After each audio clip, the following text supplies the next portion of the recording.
stronger you can get started now by saving $28 or more when you join today. You in? We have all the best-in-class equipment you could ever need to keep stepping it up. And you can work out your way on your time at any convenient location near you. Most open 24 hours. So let's do this. Join Planet Fitness today and save $28 or more. Just $1 down, $15 a month, cancel anytime. Deal ends January 31st. See Home Club for details. Breaking news coming in from Bet365, where every nail-biting overtime win, breakaway, pick six, three-point shot, underdog win, buzzer beater, shootout, walk-off, and absolutely every play in between is amazing. From football to basketball and hockey to baseball, whatever the moment, it's never ordinary at Bet365. Gambling problem? Call 1-877-718-5543 or visit morethanagame.nc.gov. 21 plus only. John Porcelain here for my friends at Buffalo Brothers. You know the big game is right around the corner, and it's time to start thinking about big game parties. Don't be that guy that doesn't get the best wings in town. So order your wings today from Buffalo Brothers. Come and get Buffalo Brothers Big Game Special. 2 large pizzas and 20 wings for just $50. That's food for the whole family at more than 20% off. But remember, order today as pickup times fill up fast. Buffalo Brothers. Oh man, now I want wings. Progressive knows finding your new home was a dream come true. You wanted it close to town with a picture window overlooking a yard. And you found it. Now when you sit down to dinner, you've got front row seats too. Your neighbor's daily pickleball game. Progressive can't save you from your noisy neighbors, but we can save you money when you bundle your home and auto with us. Get a quote at Progressive.com. Progressive Casualty Insurance Company, affiliates, and other insurers not available in all states. If only life had a remote control, you could pause or rewind. Well, life doesn't always give you time to change the outcome, but prediabetes does. Take the 1-minute risk test today at doihaveprediabetes.org. Brought to you by the Ad Council and its Prediabetes Awareness Partners. This hour of the Triangle Sports Leader is powered by Ritchie Law Firm, injury lawyers. Ritchie Law is on top of it. Go to ritchielaw.com. That's ritchielaw.com. They score! WCMC-FM HD1 Holly Springs. You're listening to The Adam Gold Show on the North Carolina Sports Network. First off, I got to say, Paul is one of my favorite teammates I've ever had. Yeah. What a human being. I love him. And then Netchie, I mean, he's so dynamic. I know everyone is used to seeing a dynamic player in McKinnon here, but I think he's going to shock a lot of people with how much skill he has. He's one of the most talented players I've ever seen in my life, and really high motor, high work ethic, and I think it's a great fit here. It's the Adam Gold Show. How are you? I'm Adam Gold. Victoria's here. That was Jack Drury, who is a center for the Colorado Avalanche. More on that in a moment. What a weekend. Woo-hoo! What a weekend. Did some things happen this weekend? My gosh. So, did you have a good weekend, Victoria? I did, even though I did place some bets with real money, not units. No, it didn't go as well. No, it did not. Never does. I mean, I did get the teams correct and the over, but I always throw one extra. Like, I'm the queen of all but one. Right. And so, Travis Kelce did not get a touchdown yesterday. Mm-hmm. However, the Chiefs did win, and it was the over. But parlays, you need all that to hit. That is true. That is true. Let's see. I had Philadelphia -6.5, over 47.5. Mm-hmm. I actually thought that was stupid easy. Yeah. Because I did think that Washington would be, they would score some points. I didn't figure Philly would get to 55. They went over by themselves. Yeah, exactly. But I didn't do anything with it. Yeah. Zach Ertz did not score a touchdown for Washington. They also didn't score the first touchdown, so it wouldn't have mattered. Right. I thought the Bills would win. I also didn't think there would be as many points in that game, but we got to a point where neither team could stop the other until Kansas City stopped Buffalo. And then I don't even remember the other one, but it doesn't really matter. But it was a crazy weekend, which of course started Friday night. Mm-hmm. And I think we should just get going.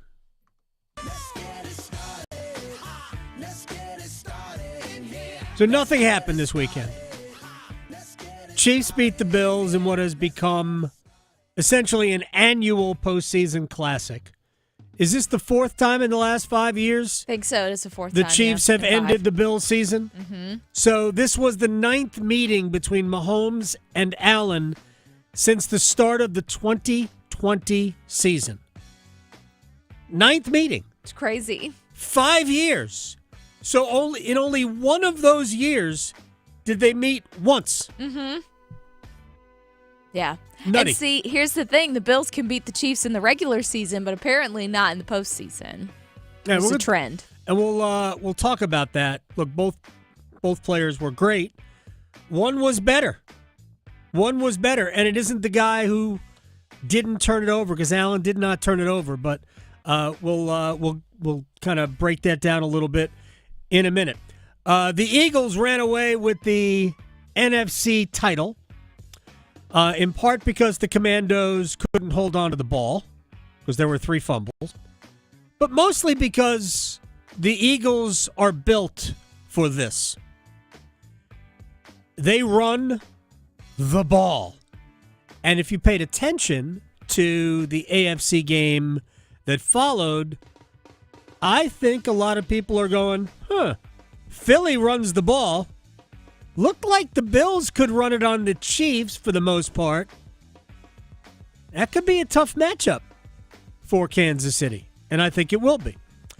So we'll talk about that. Duke trailed in the second half for the first time in 6 weeks. Wake Forest used a 23-4 run to turn a 13-point halftime deficit into a 6-point lead with about 10 minutes to play. Of course, Duke went on to win the game. Not comfortably, but they led by anywhere from 4 to 6 points for most of the last 4 or 5 minutes. I think Wake got it down to, they might have gotten it down to 1. But Duke was at that point in there, we're going to score when we want mode.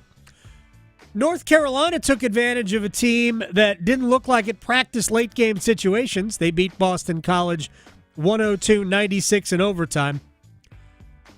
North Carolina, what are you doing? At least you won the game, but my gosh. We'll get to more of that in a minute. NC State battled back from a double-digit deficit at halftime to get within 1, but ultimately they lost to SMU. The Pac falling further and further into the abyss. So the question, I think you were out this day, Victoria. Graham asked me the question in One-Timers. Is NC State going to make the ACC tournament? Because this year, only the top 15 of 18 make the ACC tournament. Not looking good for them. I mean, I still think they'll make it, but, I wouldn't guarantee it at this point. And I do think they're better. I just, All right, and we're obviously going to start here real quick. The Carolina Hurricanes swung the biggest in-season NHL trade in probably 30 years. They acquired Mikko Rantanen from Colorado for Martin Necas, Jack Drury, and 2 draft picks. You'll hear from the general manager of the Hurricanes in a minute. But the only trades that come to mind, now we're talking about mid-season, we're not talking about off-season, right?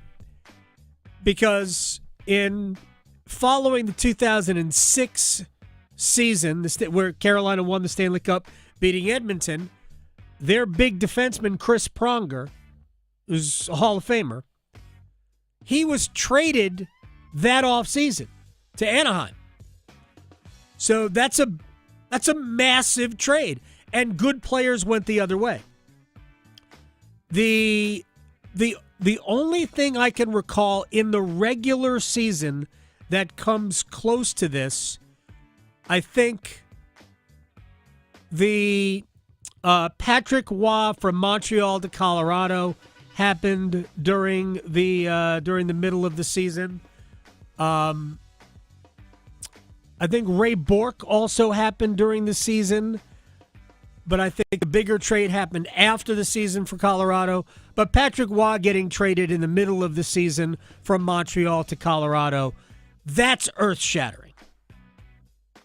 But what happened, but that was 1995, so basically 30 years ago. The Hurricanes were also involved, or the franchise was involved, in two other significant midseason trades. Keith Primo, the captain of the Hurricanes, going to Philadelphia in exchange for Rod Brind'Amour. That's one. Also, midseason 1991, so now we're going back 35 years almost, Ron Francis going from the Whalers to the Penguins. So there have been significant midseason trades before. But what happened Friday night was it was mind-blowing for a number of reasons. And I guess that's really where we're going to jump in here. So if you listen to Eric Tulsky, and there was a conference call, I think it was the next day. I don't even, the whole thing runs together. I think it was the next day. He talked about having the discussions, the framework of that goes back to the summer with Mikko Rantanen.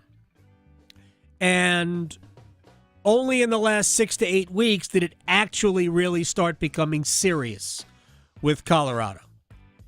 And they had gone back and forth, and finally there were a lot of things coming to a head at once. And the funny thing is that if you believed social media, the Hurricanes were all in on JT Miller, which I don't really believe.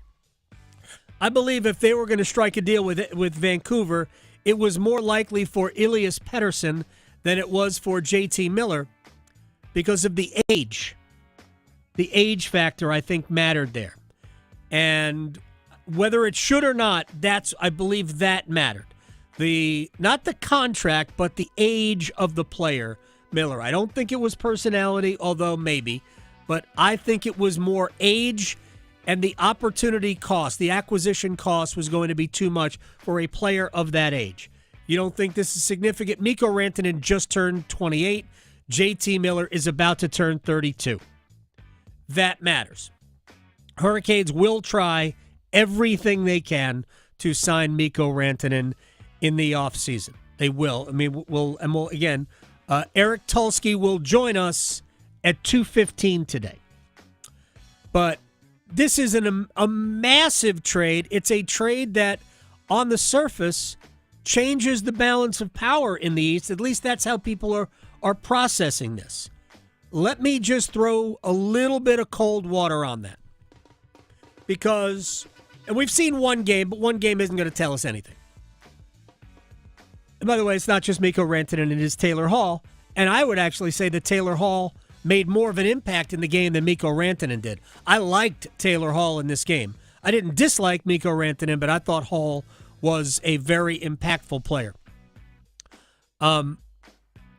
The only way this really does change the balance of power in the East, that it tips the scales to Carolina over, say, Florida or Washington or the Devils or Toronto, or even the Rangers, who are starting to win games, and they are now absolutely back into the playoff picture, albeit probably still too far off of where Carolina is to catch the Hurricanes, right? Or the Devils, because the Devils are behind the Hurricanes. But maybe. That would be an interesting first-round matchup, Carolina and New York. But the only way that the Rantanen Hall acquisition really does alter the shape of the East is if Aho, Svechnikov, we'll just use those two players because Necas is no longer here. Aho and Svechnikov have to get back to doing what they're expected to do offensively. Because if they don't, then this will have some impact, but nothing earth-shattering enough to really put Carolina as the favorites. Right now, they are the betting favorite to win the East. Okay. I don't think so. Yeah. No. They were also favored to get the cup last season, so right. You have to take those with a grain of salt. And Jake Gensel was part of the, because they were the betting favorite, kind of fell off of it, then acquired Jake Gensel, and were then restored again as the betting favorite. Big bump. Mike LeBoff from Islander Anxiety Podcast. He talks to us a lot about odds, also when the Hurricanes play the Islanders, and there's one more of those games left this season. He reminded us that last year in the playoffs, the Hurricanes were favored in every game against the Rangers. The betting favorite in every one of those games.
No, he's going to do video, I think. Oh, okay, gotcha.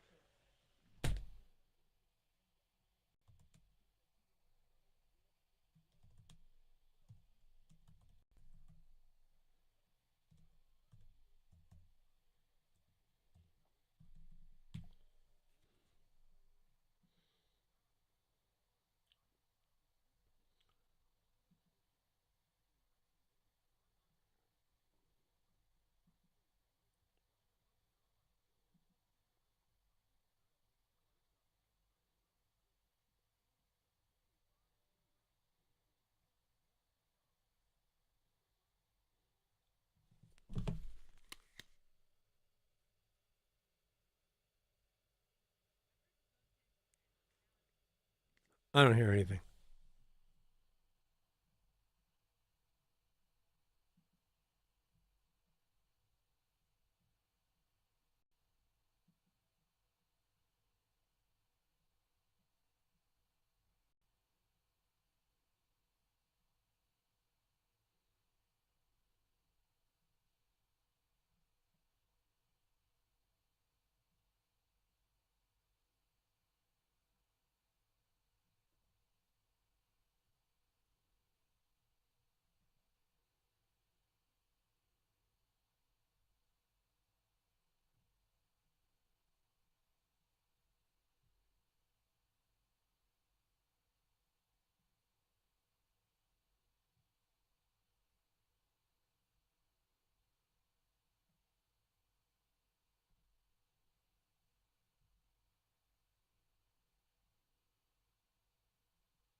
Hi. Oh, man, it's been fun already on a Monday. All right, so let me just go through a bunch of things. Will Brinson's going to join us in a few minutes. And look, but I want to get to the Hurricanes first, real quick, before we get to Will Brinson and talk NFL football. Because this has been framed as a move for now. The Hurricanes are all in. Well, and they are. But to me, they don't make this move based on my conversations with Tom Dundon in the summer. This is not a move about this year. Sure, it's about this year. But this is not a move about this year. This is a move about next year and the next 8 years, really, because their intent, and there's no guarantee that this will happen, but their intent is to make Mikko Rantanen a part of this franchise for the rest of his career. That's the plan. You don't make this move now thinking about this season, because I do think it would be somewhat foolish, and I don't think the Hurricanes are foolish, to think that, man, if we could just add this piece, we're a Stanley Cup favorite. Forget about the bettors. Forget about that. We watch the team. We understand that there are some deficiencies within the roster. Right now, they're lacking down the middle. They don't have a reliable fourth center. Juha Jaska played center for them on Long Island. He wasn't terrible, but that's not what the Hurricanes want in a fourth-line center. I don't know if we're ever going to see Jack Roslovic move to the middle. He hasn't played center in really some time. He's been mostly a wing the last several years in the NHL. So I don't think this is about now. I think this is about what's the future. And can we play the Eric Tulsky bit? Eric Tulsky, we're going to air this interview at 2:15 today. And then when we come out of this, we'll start talking football. But I spoke to Eric Tulsky earlier, and for me, if you look at where the Hurricanes have drafted over the last several years, in like 24, 22, 28, whatever, it's hard to find an elite player in the draft when you are picking that late. Now, you can, but you kind of got to get lucky. Sebastian Aho, great scouting by Ron Francis, right? But you get lucky.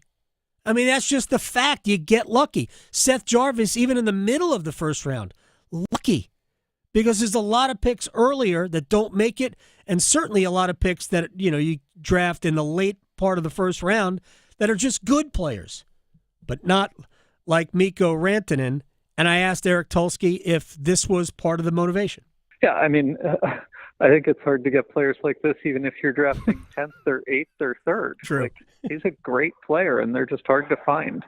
And when you have a chance to add somebody like that, you do everything you can to make it work. Yeah, I mean, it's a very good point, because going back 10 years, this organization had drafted very high, and there weren't many of those players. You can, I mean, probably count on one hand, like the Sebastian Ahos that come out of the second round, or even a Jackson Blake, who was, I think, a third or fourth round pick, who has been remarkable. Do you have room under the salary cap now to make whatever tweaks that you feel like you might need as we get closer to the trade deadline? I don't even know. Can you, if William Carey isn't going to be back in the regular season, can that become an LTIR situation to give you more flexibility? Yeah, I mean, so we're pretty tight against the cap at this point. Yeah. I think we have a little bit of wiggle room, and there are potentially ways we could make more if we needed to. It is tight, so we'll be a little bit constrained, but we will be working on it and making sure we don't miss any opportunities. So that's Eric Tulsky, the general manager of the Carolina Hurricanes. William Carrier might be lost for the rest of the regular season. My guess is that they could use it's not a lot. They could use his $2 million to help get them to the point where they can add something else. You won't be able to use that to accrue cap space, though, like they could at the beginning of the season when they expanded their cap room with Jesper Fast's contract. And there were some other machinations that I honestly don't understand and can't even fathom how they work. But what they did with Chicago to absorb half of the Mikko Rantanen contract, I still have a hard time with that part of the deal. Wow, it's so bad. Because you give Chicago their third round pick back, because that's what they got, and they pay half of Rantanen's salary and give you Taylor Hall. Seems like an unfair deal. Right. Oh, and by the way, the Hurricanes, I still don't know why the Hurricanes get this.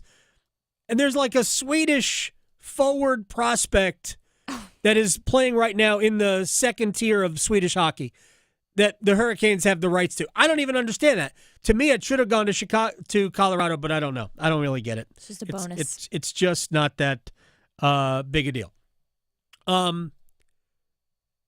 So you can always filter. You can always filter it through another team to create, to give you more room to add something. You just got to sweeten the deal with a draft pick. It's not normally a high draft pick. Usually that's somewhere in the 3rd, 4th, 5th round type deal. But like again, these things are they're common across the league. The Hurricanes have done it, and they probably can do it again. So Will Brinson's going to join us in just a minute. But what happened on Friday night, I think, was so exciting for the fans. And I'll explain it to you in this way. So once we kind of figured out all the pieces of the deal, I jumped online and did a special Canes Corner podcast. Mm-hmm. Normal post-game, which is the way we normally do these live on YouTube, we get about, I don't know, anywhere from 150 to 200 people tuning in live. This was close to 500.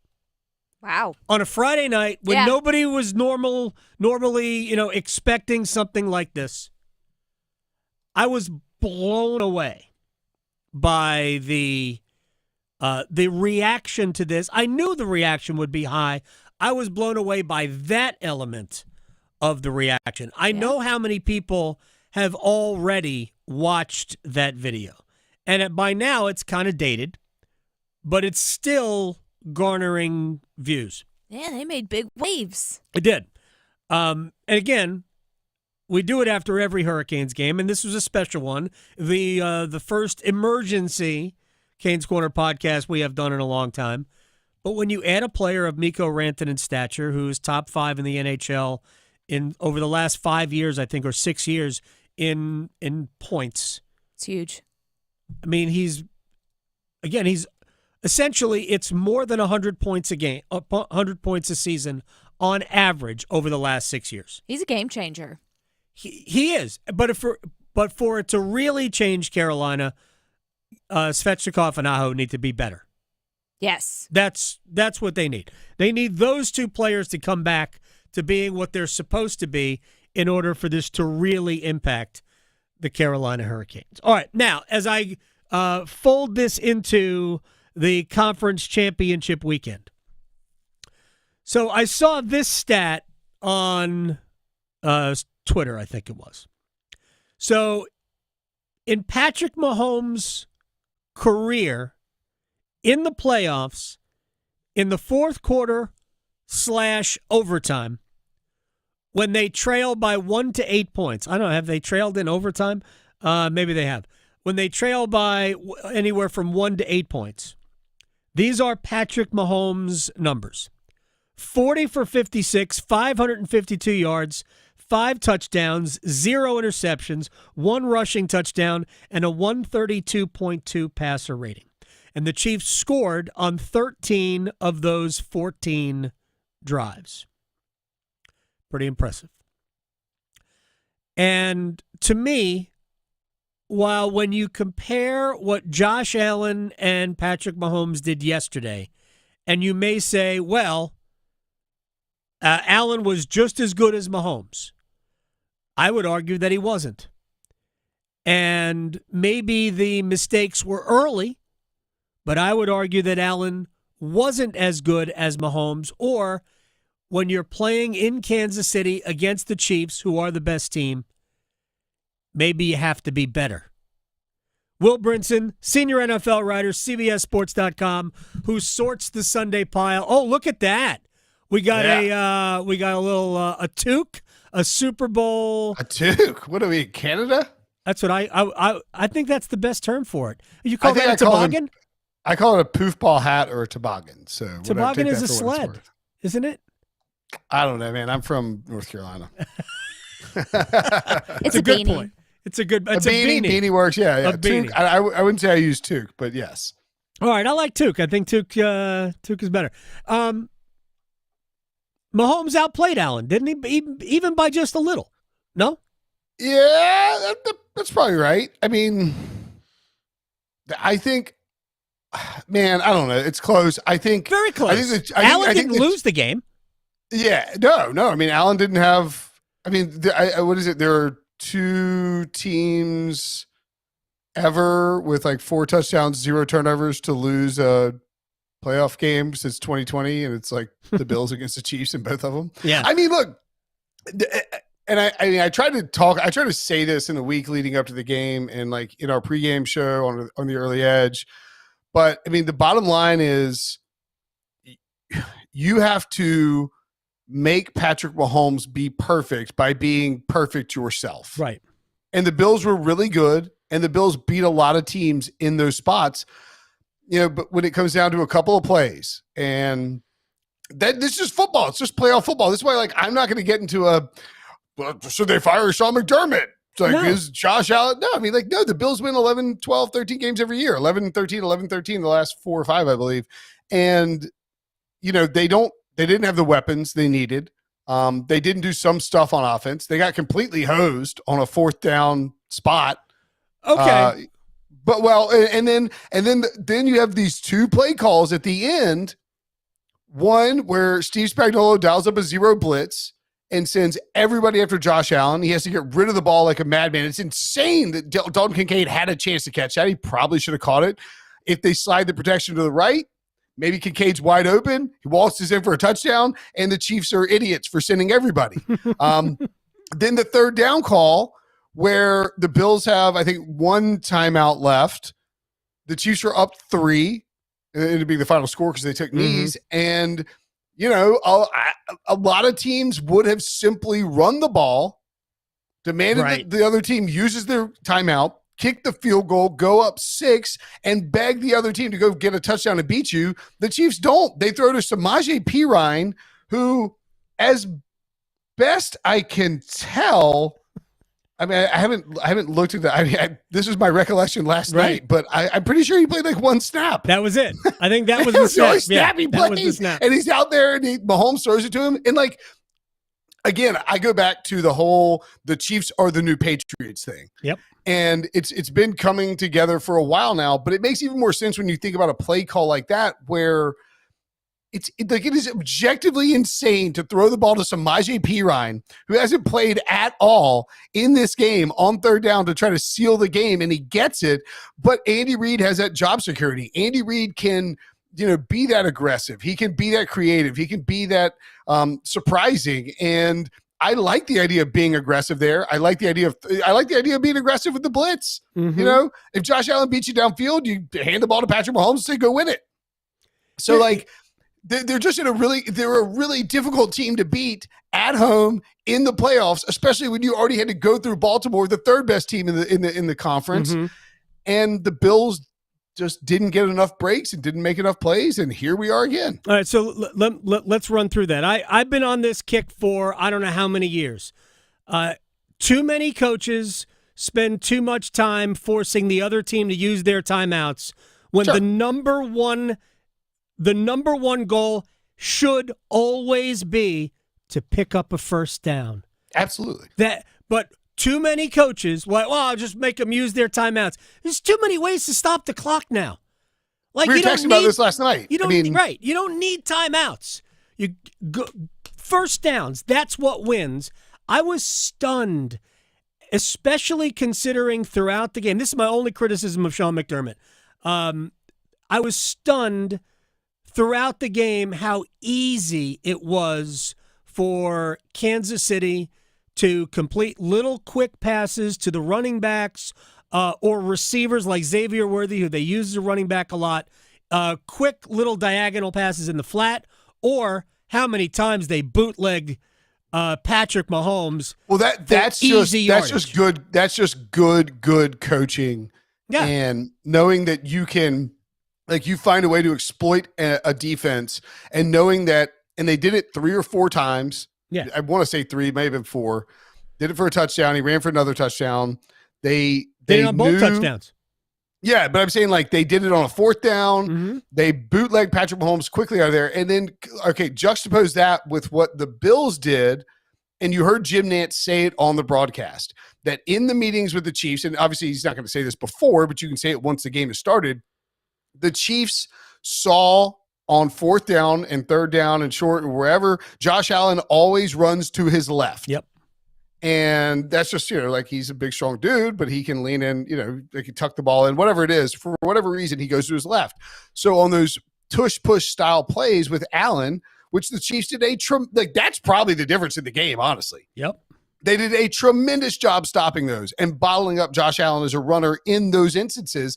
And because they prepared and studied and had guys lined up to stop Allen to the left, and they put Chris Jones over there, who had an incredible game. And by the way, Samaje Perine, 10 snaps, 8 of them on special teams yesterday. Okay. So 2 you're not looking for snaps. You're not looking for him. I mean, it's Belichickian stuff, man. Yeah. This is what Bill Belichick did to win all those Super Bowls. He and Tom Brady found these little edges to grind, Mm-hmm. and the Chiefs are doing it now. Conversely, the Bills are not adjusting or not prepared for the idea that Mahomes might bootleg out. And I was saying on a text with some friends, like, okay, this tush push with Allen has worked all season long. It worked the last 2 weeks in the playoffs. It's not working now. Adjust to it. Exactly. How about you have Allen line up and then bootleg out like Mahomes did? Yep. I mean, it's not that crazy. It's tough to be Buffalo. It is so tough to be a Bills fan. Let's get to the 4th down. He didn't get the 1st down play because Taylor Swift is my answer. Shockingly, not a ton of Taylor Swift on camera shots during the game. I mean, I thought it was about average, but yeah. Was it about average? Okay, I don't see enough. We're numb to it now at this point. Okay, yeah, exactly. Maybe we are. First of all, I don't think there is a question that Allen got the football to the line. I don't think there is any question, except they couldn't prove it. And this is, I know you've said this 1,000 times, and it's so true. I mean, we can track things from space, but we can't get technology to tell us where the ball went. We have 2 guys who have AARP cards. I say that knowing that I've had an AARP card for a number of years now. That run in and just it's not like that big a deal. Right, exactly. You're 50, you get an AARP card. But 2 guys who run in, and by the way, they were at different spots. One guy was further ahead than the other guy. I don't know which one they went with. But the truth is that the overhead camera would have told us, except the overhead camera wasn't over the ball. It was behind the ball, so there was no way to prove it. And I think that's a situation where, he probably got it, but we can't prove it, so we're staying with the call on the field. Yeah, and I think the fact that it was the Bills at the Chiefs and this whole narrative, I mean, like, if you search Chiefs referees meme, you can, like, get into some not safe for work stuff pretty quickly. I'm sure. Yeah, we're like AI generated images of Mahomes or Andy Reid and NFL referees. I think it continues to be a problematic thing for the NFL that, like tennis, right? It's like if you as a player challenge a call in tennis, they can immediately use eagle eye technology to zoom in on whether or not a fraction of the tennis ball grazed the line. Yep.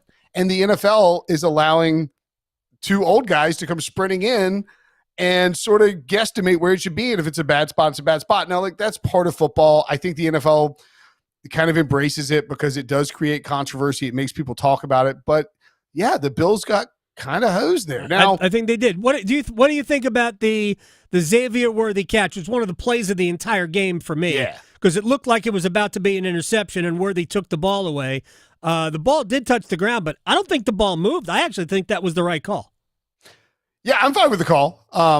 And not, I mean, I'm actually like panicking in my head because I'm thinking about my buddy Nathan Busher, like wondering if I'll give a better answer than my colleague Gene Steratore did. and look, I mean, like that's a hard one to do because they're like, we're going to commercial, and then they come back and they're like, Gene, what do you see? I mean, it's the like I don't even know what is the reversal would be that the ball moved. Yeah, but it looked like it didn't move. Yeah, it didn't look like it moved, and Worthy came up with it, and it looked like an interception at first. And I mean, that's again, that's NFL football in a nutshell. You have these two instances where, depending on what is called on the field, with the fourth down, and then with that Xavier Worthy catch. And by the way, hey, Brandon Bean, I know you're not listening because you live up in upstate New York. Maybe you're listening. Who knows? You could be. When the Chiefs call you on draft day and say, we'd like to trade up to your spot, don't do it. Say no. Last two times that they've traded with the Chiefs have acquired Patrick Mahomes and Xavier Worthy. And do you think Patrick Mahomes doesn't take that? But the Bills could have drafted Patrick Mahomes. Just sit there and draft Patrick Mahomes. Yeah, just say, you know what? Don't take any calls from the Kansas City area code. No, I mean, granted, look, the Bills did end up getting Josh Allen out of that deal. Tre'Davious White was a very good player before he got hurt and eventually moved on. But I mean, everybody's taking Xavier Worthy over Keon Coleman right now. And Coleman didn't have much of an impact in the game at all. Shakir had the bigger impact. I thought the on the low, the biggest mistake that Allen made was it to Curtis Samuel? No, who was the little swing pass to that, because there were only two guys on the left side of the field, and they were both in man coverage. That little swing pass that hit the ground first, if that's a better throw, that's a huge gain, and that was an impactful play. To me, Allen got a shaky start in the game. He was all over. They were a mess. The shaky start to me really stood out. Like, I didn't think that I knew that neither one of these teams was going to blow the other one out. You get a 10-point lead, 14-point lead. The other team was getting back in it. But to see Allen come out and start the way he did, as someone who picked the Bills to win the game, to win the Super Bowl before the season, I felt very bad about how that game would go for Buffalo. Because if you were going, if you have the ball first in Kansas City, Bulls, Pistons, whatever you want to do, and except you're going up against Jordan, you really need to come out and be sharp. Right. And you need a touchdown drive to start that game, because Buffalo suddenly found themselves down 7-0 after a KC march. And it's just such a difference. It's a little bit like, if we want to segue, the Commanders, and we don't have to, the Commanders. We're not going to have time. Oh, probably not. I sprinted the house and jumped on. No, it's fine. We've had all sorts of issues here. No, I know. But I mean, the Commanders go for fourth down twice, get inside the red zone, and you're like, well, now we kick. It's like, what are you doing? Like, of course you're going to get. I thought that was, at that point, but it's like, at this point, like, you're so aggressive. You have this like 15-play drive that's eating clock. You know what? You should know what's going to happen on the first play with the Eagles, and it's a Saquon run down like touchdown. Crazy. All right, real quick. We probably have 30 seconds here, and maybe we'll catch up again. Maybe we'll just talk about this next week. The way the Eagles run the ball, is that a problem for Kansas City? Because Buffalo had success running the ball. Yeah, not the first half Buffalo didn't, but they got going, and that's when their game really got close, and you felt like Buffalo was going to win. Yeah, it is a problem. I'll still take the Chiefs and Patrick Mahomes. I think the money line is a hammer. Patrick Mahomes is minus 125 to win another Super Bowl 3 in a row. Like, yeah, he's probably gonna be down in the fourth quarter, and he's probably gonna win the game. So, Chiefs early pick for me. But yes, the Eagles are a problematic setup for the Chiefs defense. All right. Well, when do you leave for New Orleans? TBD, usually Sunday. All right. Well, hopefully we'll catch up sometime on Monday, man. I'll take care. All right, buddy. Will Brinson, senior NFL writer, CBS Sports. .com. All right, one-timers when we come back. I think we're back to normal. I mean, fingers crossed. I'm hoping. Yes. Next. Going beyond the box scores. Adam Gold on the North Carolina Sports Network. The North Carolina Department of Health and Human Services is looking for people age 21 or older to volunteer in long-term care facilities. Community Advisory Committee volunteers help residents and their families advocate for the needs of individuals living in long-term care facilities, such as nursing homes, assisted living facilities, and family care homes. Volunteers must complete orientation and training to become designated and certified representatives of the Long-Term Care Ombudsman Program. Visit ncdhhs.gov/aging to find your county's ombudsman. AARP is working hard to make sure people in North Carolina are getting the most out of life. Whether it's helping you stay healthy, save more money, care for loved ones, or simply have some fun, AARP is making a difference in communities across the state. You have a wise friend and fierce defender with AARP. Learn more about progress being made for older adults in the state by listening to AARP Without Limits. You can find the latest episodes of AARP Without Limits wherever you listen to your podcasts. I choose to stay up to date on my vaccines to protect what matters most, my community. Don't let COVID-19 and the flu stop you. So make sure you have protection against new virus strains that continue to spread this fall and winter. Don't wait. Get up to date. Because my health is our health. Ask your healthcare provider about updated flu and COVID-19 shots. Don't wait. Get your updated shots today. Visit myspot.nc.gov and find yours today. It's back, the FanDuel Kick of Destiny, and this time it's every Manning for himself. This Super Bowl, two legends will take the field in a sudden death field goal showdown. Peyton versus Eli, live from New Orleans, one kick to claim ultimate family bragging rights. Who's going to rise to the moment? Pick your winner now in the FanDuel app, and if you back the right brother, you will earn a share of $10 million in bonus bets. The FanDuel Kick of Destiny. Download the app or head to FanDuel.com/AGS and bet with FanDuel, official partner of Super Bowl 59. FanDuel.com/AGS. Do it now. 21 and over and present in North Carolina. No purchase necessary. Bonuses issued as non-withdrawable bonus bets that expire 7 days after receipt. Restrictions apply. Void where prohibited. See terms at sportsbook.fanduel.com. Gambling problem? Call 877-718-5543 or visit morethanagame.nc.gov. It's okay not to be okay. Feelings of loneliness, anger, and worry are completely normal, and you're not alone. If you need help coping, call, text, or chat the free 988 Suicide and Crisis Lifeline. Someone is always there to talk, day or night. Together, we will find the care that works for you. Just call, text, or chat 988 anytime to talk to a trained counselor who will listen, provide support, and connect you to other resources that can help. Let's get through it together. Brought to you by the North Carolina Department of Health and Human Services. Did you know that since you have public power, your electricity is operated and controlled by people in your community, not by a for-profit investor-owned company? These local folks are directly accountable to you. They don't answer to shareholders. They make decisions for the good of your community. What's more, your public power provider invests in your community, providing jobs and supporting your local economy. Local people working together to meet local needs. That's public power. Learn more at electricities.com. If you recently lost health coverage due to a life change, healthcare.gov is here for you. Like it was there for Marcus when he lost his job, and Keisha when she turned 26 and lost her parents' insurance, and Elena when she went off Medicaid. There are many other ways to qualify. Visit healthcare.gov today to see if you're eligible to enroll. Limited time to enroll. Paid for by the U.S. Department of Health and Human Services. Visit finishyourdiploma.org to find free adult education centers near you. Brought to you by the Ad Council. This is Adam Gold. Did you see what Duke is paying the quarterback that they pulled out of the portal from Tulane? Oh, no. Oh, yeah. 2-year deal, $4 million per. Oh, wow. Per. So. Do they want a quarterback named Victoria? The Adam Gold Show.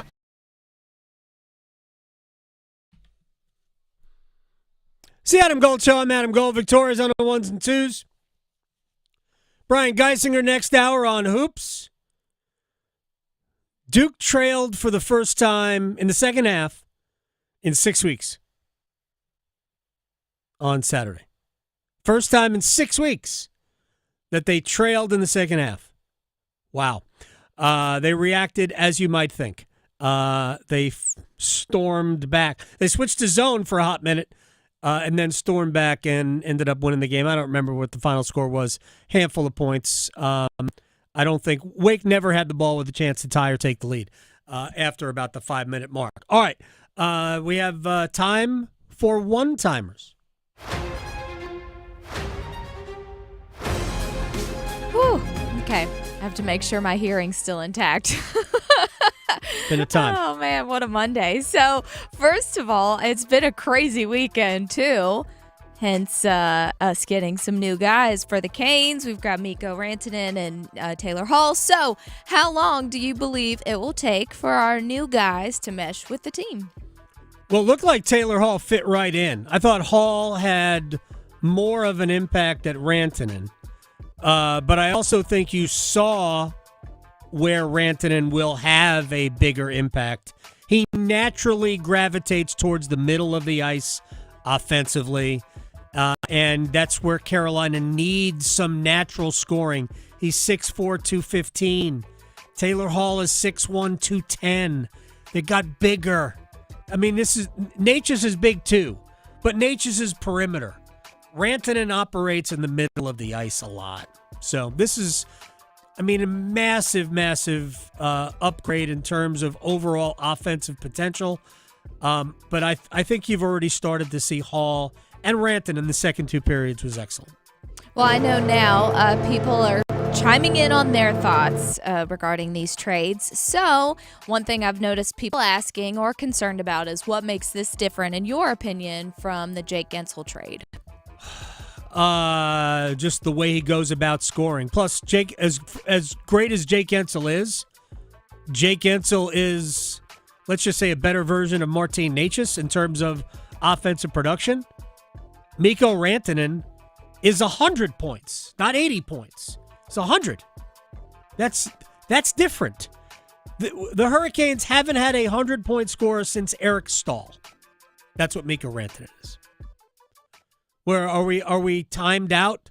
Man. Yeah, that was fast. The impact of this has more potential, much greater potential than Jake Gensel does. Much greater.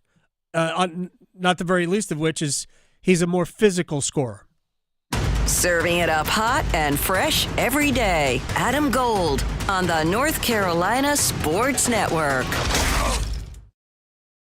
Listen every afternoon for The Drive with Tim Donnelly. North Carolina basketball has a lot of things they need to fix. They need to win more games. They need to score more efficiently. They need to battle against opposing teams' bigs. But here's something they also need to do. They need to get the former players on board. I'm seeing too many podcasts complaining from Tar Heel greats. If Hubert wants to get the program back on track, he needs the former players to be a little bit more positive. The Drive with Tim Donnelly, 3 to 6 on 99.9 The Fan. Congrats, Christina and Carmen. You've always been the green family. Composting to cut waste. You've even washed and reused the same straw for the past 10 years. But this time, you've taken it up another notch. By purchasing this electric vehicle, you're putting gas, oil, and harmful emissions in the rear view for good, which will leave you thinking, peace, every time you plug in. Good for your conscience, great for the planet. That's the power of EV. Sponsored by the NC Clean Energy Technology Center and the North Carolina Association of Broadcasters in cooperation with the station. Mitchell Heating and Cooling. We do the job right every time. Mitchell Heating and Cooling is celebrating 51 years of trusted service. And to celebrate, get a furnace tune-up for just $51. That's peace of mind heating for only $51. Visit MitchellHVAC.com. Mitchell Heating and Cooling. Quality products and services on time from a family you trust. It's hard to stop a train. The best solutions every time. Paid for by government. Now is the time to fill your vault with Morgan Silver Bars. Grab your piece of America's silver legacy with this special offer. These spectacular shining silver bars featuring a crisp image of the iconic Morgan Silver Dollar, a legendary coin that has captivated collectors for generations. Call now to secure 1-ounce silver bars minted in 99.9% pure silver and made in the USA. Don't miss out on this special deal, regularly priced at $49.95, but for a limited time, only $39.95. Save $10 per silver bar. Limit of 25 bars per customer. The more you buy, the more you save. Up to $250 in savings and free shipping on every order. Plus, with qualifying orders, you'll receive a free Morgan Silver Dollar. That's a $59.95 value free. Call 1-800-937-4707 now to secure your 1-ounce Morgan Silver Bars for only $39.95. That's 1-800-937-4707. Morning, Paula. Morning, Ron. Another day in Adminville, am I right? What are you working on? Oh! You okay? Your tabs. You have so many open. Yeah, gotta order lunch for the big client meeting. With great responsibility comes tabs. I can help. Close all those tabs and open just one, easycater.com. Online ordering from local restaurants, plus tools to save time, stay on budget, track expenses. One tab to rule them all. EasyCater, the smarter way to order food for work. Order now at easycater.com. If you see a student being bullied, be supportive. Ask if they're okay and invite them to join you. You'll be an ally and you can make a friend. Friendship! Visit StopBullyingSpeakUp.com and join Cartoon Network to redraw your world without bullying. Hey, Mom, I've been meaning to talk to you about some new COVID information I saw online. Uh-huh. I read that black folks like us with certain conditions like diabetes, heart disease, mental health conditions, or being 50 and older, like you, are at high risk. Boy, you sound like a commercial. I'm just saying. I know you love your ginger teas and essential oils, but remember, there are treatment options for COVID-19. I promise if I get sick again, I'll call my doctor to ask about my options. Visit WeTalkWeRise.com to learn more. Brought to you by Pfizer. This hour of the Triangle Sports Leader is powered by Ritchie Law Firm, injury lawyers. Ritchie Law is on top of it. Go to RitchieLaw.com. That's RitchieLaw.com. WCMC HD1 Holly Springs. Take us with you on the radio, Instagram, TikTok, Alexa, and YouTube. 99.9 The Fan, the Triangle Sports Leader. You're listening to the Adam Gold Show on the North Carolina Sports Network. Carolina and Boston College in overtime for the first time in their series. Cadeau to R.J. Davis. Gets a clean look from three. Count it from straight away. R.J. Davis with the huge triple. 10 on the shot clock. Heel's got to go. Trimble has it out. Spins into the paint. Draws heavy contact. No whistle, but he banks it in for two. I have to think BC's going to foul here as R.J. Davis finds Powell. Down low to Lubin. Dunks it home with 27 to play. Great win for North Carolina. 102-96 in overtime over Boston College. 224th in the net rating. Wow. Hi, everyone. It's the Adam Gold Show. We're live on YouTube. YouTube.com/Adam Gold. YouTube.com/999 The Fan. Either way, you get to us, and you can watch us every day. You can comment in the little box. You can subscribe. All of this. The show will be podcasted later as well. I am Adam. That is Victoria. And we are here basically every day. And there was a time today when we weren't sure. Yeah. I got to be honest. There was a time today we weren't sure. Well, it sounded like we were getting abducted by aliens. So it hurt. It hurt. I had to take the headphones off. I know. My ears are still kind of like, whoa. So. Oh, we don't need that coffee anymore. All right, so let's go back and we'll start with the basketball stuff. There's a bunch of things we're going to get to in this segment. Brian Geisinger is going to join us in about 20 minutes, and we'll go back over the weekend in basketball. But let's start in Chapel Hill. That was Jones Angell, voice of the Tar Heels. Look, if you're North Carolina, every win is important. But my gosh, if BC practiced end-of-game situations, and all I can assume is they don't, like Notre Dame refused to win about 3 weeks ago in South Bend when North Carolina came back to beat them. All I can assume is that BC doesn't practice late game situations. Nobody wanted the ball in an inbound pass. Nobody. Nobody came near the guy throwing the ball in bounds. They had a little guy throwing the ball in bounds with a big guy in front of him. I'm like, maybe timeout. Yeah. Or maybe, think a little bit better with this. It was an embarrassing situation for BC. Not the time to play hot potato. Right. With that said, good on North Carolina for making the play. Good for them forcing the 5-second call, and because the initial attempt, and this is the worst part about it for BC, is that they tried to throw the ball inbound, and Powell jumped up, knocked the ball down, but knocked it out of bounds. So you've already seen how, and that was a problem also in terms of waiting too long. You've already seen that. And then you go and you do it again after a review. I don't know, maybe change it up. Never mind. So, but North Carolina still had to make the play. And a good play from Jalen Washington to get the pass, get the ball to Seth Trimble around by the goal, who off the front rim and it fell over and in. And that got Carolina even. And then BC's final play. Actually, the shot almost went. BC could have won the game in regulation. Either way, North Carolina could not lose that game. And they nearly did. Anyway, here's UNC. First of all, here's Hubert Davis after the game, because UNC's defense was awful. Awful. They allowed BC to shoot 14 out of 24 from three-point range and a 127.7 points per 100 possessions. That is bad defense. Here's Hubert Davis. Our approach defensively was not good. For them to be able to shoot 55% from the field and take nothing away, Boston College played great. Coach Grant, I have tremendous respect for him. I just didn't play very well defensively at all. No, they didn't. BC does have some nice pieces, though. When you watch him, you go, like Donald Hand Jr., or dad, I believe, played at Virginia.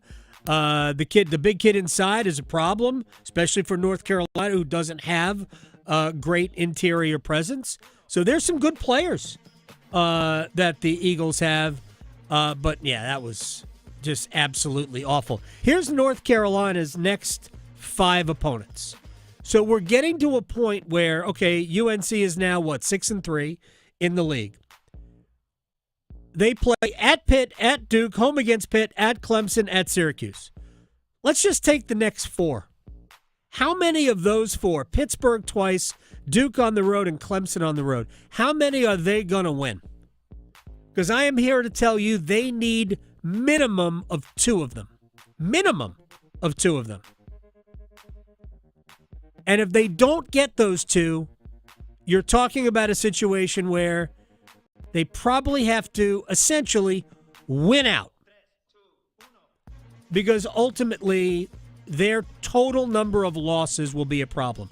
And with all of that said, if anybody cares, go look at Joe Lunardi's bracketology, and North Carolina's still in the field.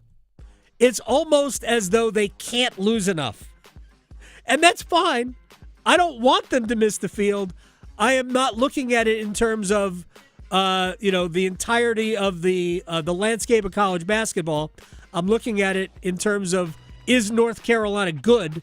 And I don't think they're particularly good, but it may not matter because it appears that the rest of college basketball, apart from 3 leagues, isn't good, which maybe works in North Carolina's favor. Now, to NC State, it just continues to be a nightmare.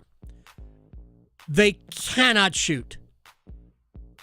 19 of 65 from the floor, 4 of 24 from three-point range, 15 of 41 from 2. Are you joking? I know they battled back from a double-digit halftime deficit. They got it to within 1, but ultimately, it's the same story over and over again. Here's Kevin Keats. I don't know that anybody, I shouldn't say anybody, but we're defending. And so you got to pull that part out of it. Like we have really made things tough on teams. But, we talk about, hey, don't let your defense suffer because your offense is not playing well. And so now, obviously we got to look at the positive. There are negatives. The negative is you lose the game. The positives are, you're getting everything that you want out of your defense, and you got to stay the course and understand everybody in the program is frustrated. But the great thing about it is not a frustration because we're not playing hard. That's a different issue. Our issue is that we're not scoring enough basketball, enough points to win these games. Yeah, it isn't an effort problem. It's a basketball. It's a basketball problem. Man, it's been a fight. All right, to Duke, who trailed in the second half for the first time in 6 weeks. The last time the Blue Devils were behind in the second half of a basketball game was at Louisville 6 weeks ago. Wow, that's a stretch. Yeah. Long time. Yeah. Long time. Now, they haven't played a lot of great teams or a lot of good teams since then. They haven't. Louisville, as it turns out, Louisville seems to be good. So at least they had to deal with a close game, and Wake Forest may very well be good. Like, again, I've said this before. I think their starting five, their five best players, I think those guys are good. But I think once you have to go to the bench, it becomes very, very difficult for Wake to keep up. And I'm not saying that's the reason why Duke came back. Duke came back, basically Wake's best players were on the court. Duke came back because Duke is that good. But it was good for John Shire's team to have to deal with a second-half deficit. I thought it was critical, for us, just to be in as many situations as possible. And even, I don't know which timeout it was, but I think it was maybe when we were down 6. Like, this is where we want to be. We have to be in these situations. And it wasn't panic mode or whatever. We've been watching a ton of game situations. We've talked way more about the mental preparation and the toughness you have to have in these environments, in these games. And these guys executed. So I think it was a really important step for us, just with our toughness. And, hopefully it's something where we can carry that momentum forward. Look, they played great down the stretch. They shot the ball well. That's the thing about it. It's so different to see a Wake Forest team that's built on defense. And both teams played very well defensively in the first half. And then Wake came out and clicked back into past Wake Forest teams, and all of a sudden, they were an offensive machine. Duke went zone. Duke has played like 3 possessions of zone all year long. They went zone on defense, and it just was enough of a change of pace that it got Wake out of that rhythm and allowed Duke I don't even know how to phrase it. When Wake stopped being the machine offensively, Duke realized that, all right, we're going to start hitting shots soon, and then they went on a tear. And then they went 6 for 6 in a row and scored 12 quick points, and ultimately they came back, took the lead, and just played it out. But that's the kind of a game that Duke needed. I've talked about this before. To me, Duke needs to help out. You're going to have a team that plays an incredible basketball game, and Duke in this league, not nationally, in the ACC. So tonight, when Duke plays NC State at Cameron Indoor Stadium, if NC State wants to have a chance, you got to career it, and you have to hope Duke helps you out. I mean, that's what we're talking about in this particular matchup. To a lesser extent, that's what we're going to see Saturday when Carolina comes to Durham. Like, I don't know how Carolina is going to defend Duke's perimeter. I don't. I don't know how Elliot Cadeau and R.J. Davis, Seth Trimble has a chance. I don't know who's going to defend the perimeter. I would assume it'll be Drake Powell on Cooper Flagg. We'll talk to Brian Geisinger about that in about, 7 or 8 minutes. But that matchup is going to tell us everything about whether or not UNC has a chance. Forget about wins the game. Do they have a chance? Cooper Flagg is not just a scorer. He does all of it. Anyway, it's good. It was good to see Duke in a very, very close game. All right, real quick in the National Football League. And we'll start with Chiefs and Bills. It's become an annual rite of the postseason. Patrick Mahomes beats Josh Allen and sends him home. This is the 4th time that he's ended Allen's season. I think it's the 4th time that he's ended Josh Allen's season. It's a streak. Right? It's definitely a marathon. It's been unbelievable. And I saw this stat during the game. I'm sure everybody has seen it. I think the Chiefs are now 13-1 this season in one-possession games. That's uncanny, except when you consider Andy Reid and Patrick Mahomes. Maybe it's not.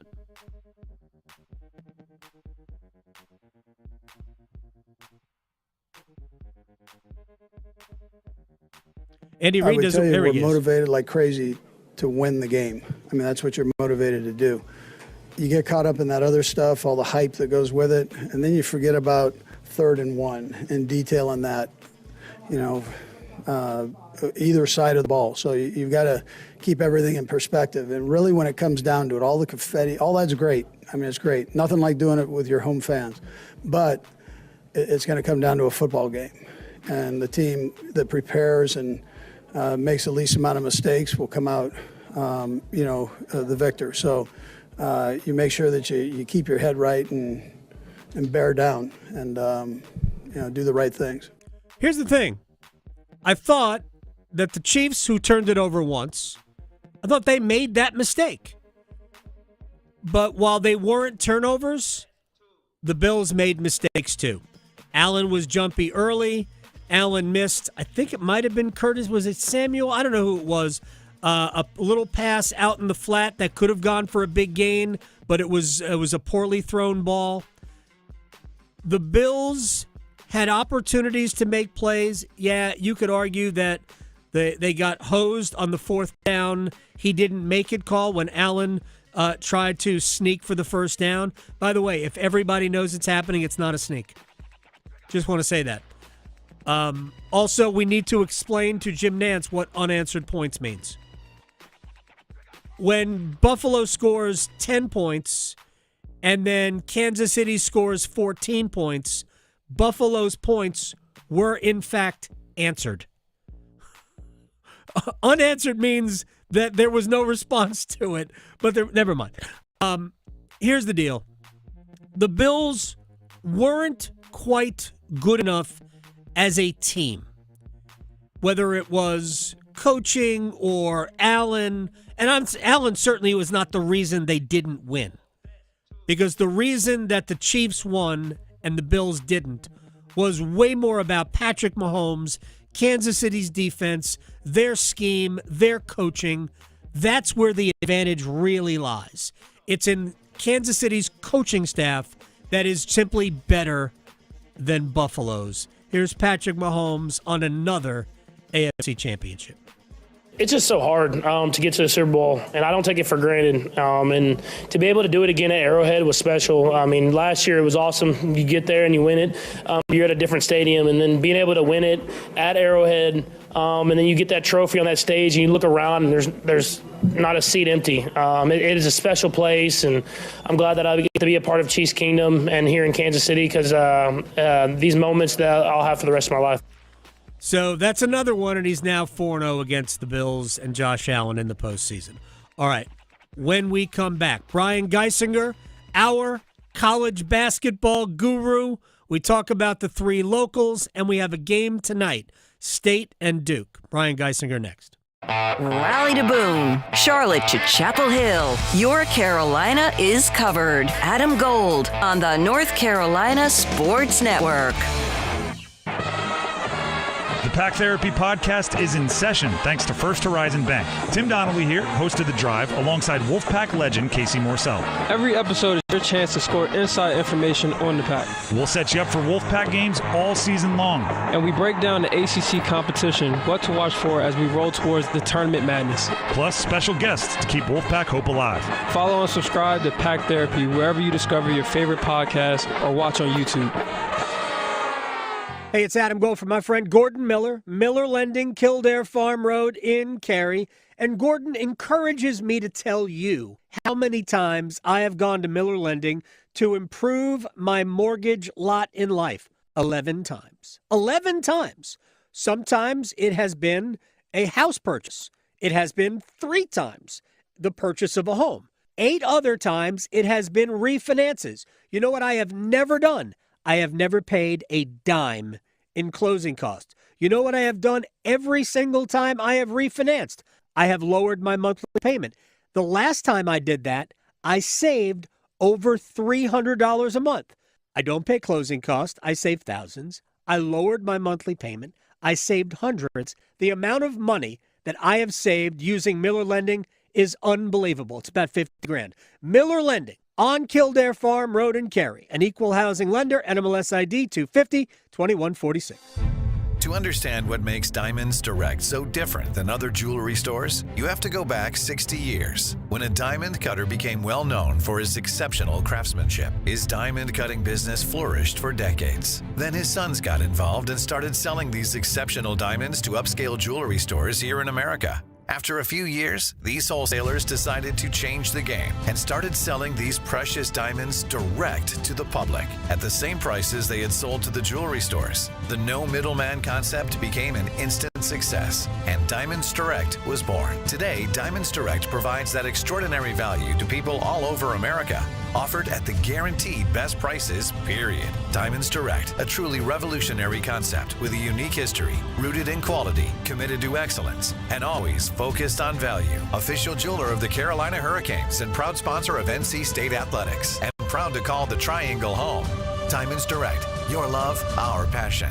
You still thinking job change in the new year? Yeah, I need something that's in high demand and more stable in this economy. IT? Yeah, cybersecurity, maybe even AI. That's what I did. Really? How? Went to My Computer Career. You don't need any prior experience, and you could start your new career in a matter of months. A lot of IT pros go to school there, too, to level up. Sweet. Are classes online or on campus? Both. Wow, I'll check it out. Thanks. Make this your year. Take the free career evaluation now at mycomputercareer.edu. Financial aid is available for qualified students, including the GI Bill. We all want more for North Carolina. More boundless views, more adventures in the outdoors, and more clean roads to get there.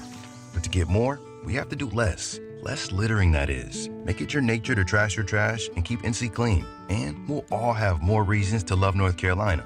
Litter less, get more. For more on the 7 outdoor NC Leave No Trace principles, visit OutdoorNC.com. Sponsored by the North Carolina Association of Broadcasters and Visit North Carolina, a part of the Economic Development Partnership of North Carolina in cooperation with this station. Paid for by Hims & Hers Health. Hims & Hers Weight Loss is not available everywhere. Compounded products are not FDA approved or verified for safety, effectiveness, or quality. Prescription required. Restrictions at forhers.com apply. Wegovy and Ozempic are not compounded. With Hers, you can access doctor-trusted weight loss plans, like compounded GLP-1 weekly injections with the same active ingredient as Ozempic and Wegovy. Based on pricing through Hers, save up to 91% per month with compounded semaglutide, the same active ingredient as the name brand drug. Get started at forhers.com/start today. That's forhers.com/start. One Adam. Gold. One Adam. Gold. So I was reading an article about the 10 oddest Guinness World Records, and the thing that caught my eye was most skips by a cat in 1 minute. This woman has a jump rope and is skipping with her cat. Okay, I have got a cat, and let me just tell you, the skipping alone would cause this, but swinging a jump rope anywhere near my sweet kitty Carol, she'd be gone for like 5 days. The Adam Gold Show.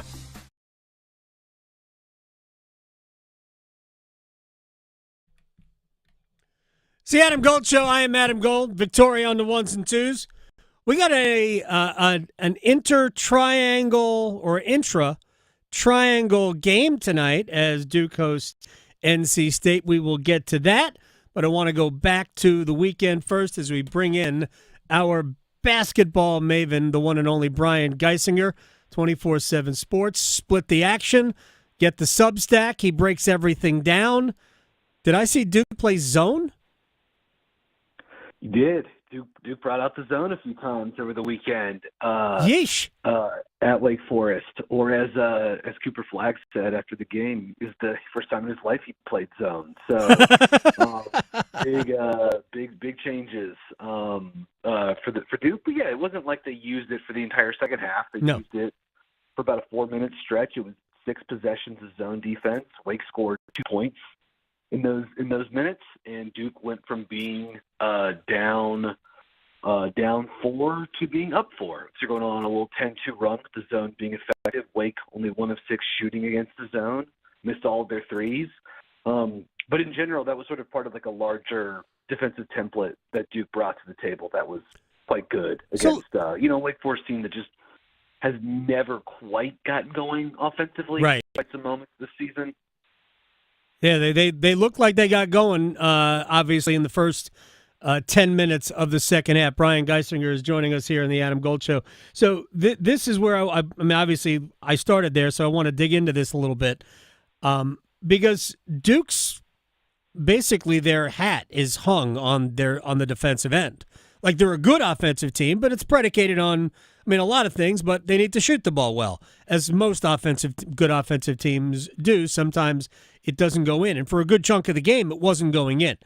But was their zone defense that much better, or was it simply throwing a changeup at Wake Forest that just got them out of rhythm? Yeah, I think it's a combination of both. And to me, I mean, like, just to sort of like reiterate, like, the thing that gives this Duke team such a high floor is the defense this season, right? Even when they're out Malik Brown, who's maybe their best individual defender, might be one of the best defenders in the country, regardless of position, even without him. Right. They're still so good on that side of the floor. And again, that's the thing that sets the foundation that, I mean, this was Duke's least efficient offensive game of the season at Wake. And they still, in terms of points per possession, and they still won. It's only the second time all season they've been under 1 point per possession in the game. The other one was Kentucky. So again, that sort of speaks to the defensive effort. But I would say in terms of the zone, like, 2-3 zone, not all of them are built the same. And at times Duke has played, not this season, but in years past, they've played zones that were, really leaned on the length and the ranginess of defenders and to apply ball pressure, and force turnovers. That's not what this was. I mean, Duke was really just packing it in the paint. Like, go back and pull up all the defensive possessions that Duke had playing zone in this game. You'll see this. All 5 guys are planted inside the 3-point arc. Like, they really did pack it in, and they got in gaps, and then it cut off the penetration of guys like Cam Hildreth and Tyler Johnson and Hunter Salas, who really just never got going. Wake did a nice job on him, both man and zone. And Salas only had 1 shot against the zone. It was a little cut along the baseline at the rim, and Patrick Gongba had a nice contest and altered the shot, and Salas missed it. The only shot they hit was against the zone was a little Juke Harris turnaround at the nail. So I thought Duke just came in with a good game plan, and the zone is just something. It's another little wrinkle they have, but it definitely works against a team like Wake that doesn't have a lot of shooting, right? I mean, Wake's been shot the ball better the last 3 weeks, but I think they're around 27% from deep on the season. It's not a good offensive rebounding team. So you can also pack it in. You can key on Salas. And again, look, if Johnson and Hildreth are going to make shots, then you probably live with it. But Duke was sort of already going with that approach with how they were guarding, like, pick and roll too. Like, just to keep bouncing off that. Like, the way Duke guarded ball screens in this game was they hedged on Hunter Salas, and they put 2 defenders on the ball. So whether that was Malawach, Gongba, they put 2 on the ball when Hunter Salas was running pick and roll, and they just said, "We're not letting you have the mid-range shots. We're not doing it." Salas didn't have a good game against UNC necessarily, but he hit 7 jumpers from the mid-range. Hunter Salas scored 1 bucket this game out of the pick and roll, and that was against a switch against Sion James. Everything else, they took it off the table. Against Johnson and Cam Hildreth, they're in drop coverage, and they're playing those guys for the drive, and they're closing off the rim in the paint. And yeah, it was really good execution. Wake had a good stretch, and then Duke threw some cold water on it with the zone, and then closed the game out back in man-to-man. Yeah, and then and Duke got their offense going. Was the Proctor 3 about as big a shot as Duke hit in the second half?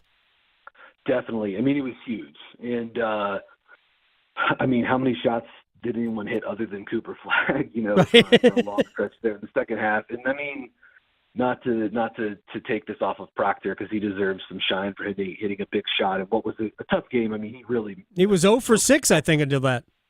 He missed some really good looks around the rim. I mean, he was clearly, you could just see it on TV. Like, he was pretty clearly frustrated with himself throughout. I mean, he missed some great looks, some looks he should make. I mean, he's not a great rim finisher in general, but even sort of by those standards, some he should have put down. That was a huge hit. And again, just sort of like, I thought the activity of Flagg as a pick and roll ball handler, I know he had a fair amount of turnovers in this game, but he was really good with Duke running those inverted ball screens where either Proctor, who's a very good screen setter off the ball or on the ball, James or Con Knipple are screening for Cooper Flagg. Basically, like, Duke was just taking whomever Tyler Johnson was guarding or Parker Friedrichsen if he was in the game for a little bit. And they were having that player come over and set a screen for whomever, and whomever was guarding Cooper. Usually it's Billers or Jukaris or whatever. And, if Cooper gets a switch, he can punish that guy with his size. If they try to hedge and recover, he can look spin and get downhill. And so it was a huge – I mean, he was outstanding. And then, the shot that Proctor hit, kind of like in the midst of a sort of like scramble situation, was just unreal from Tyrese. All right, so let's just move on to a little bit on what happened at Lenovo Center over the weekend. So NC State fell behind. They fought back. Actually had a lead early, but then fell behind. I think it was like a 19-point swing between early in the first half and halftime. I think they led by 7 early or 8 early, and then they were down by 11. They did fight back. So extract a positive out of the second half for the Wolfpack.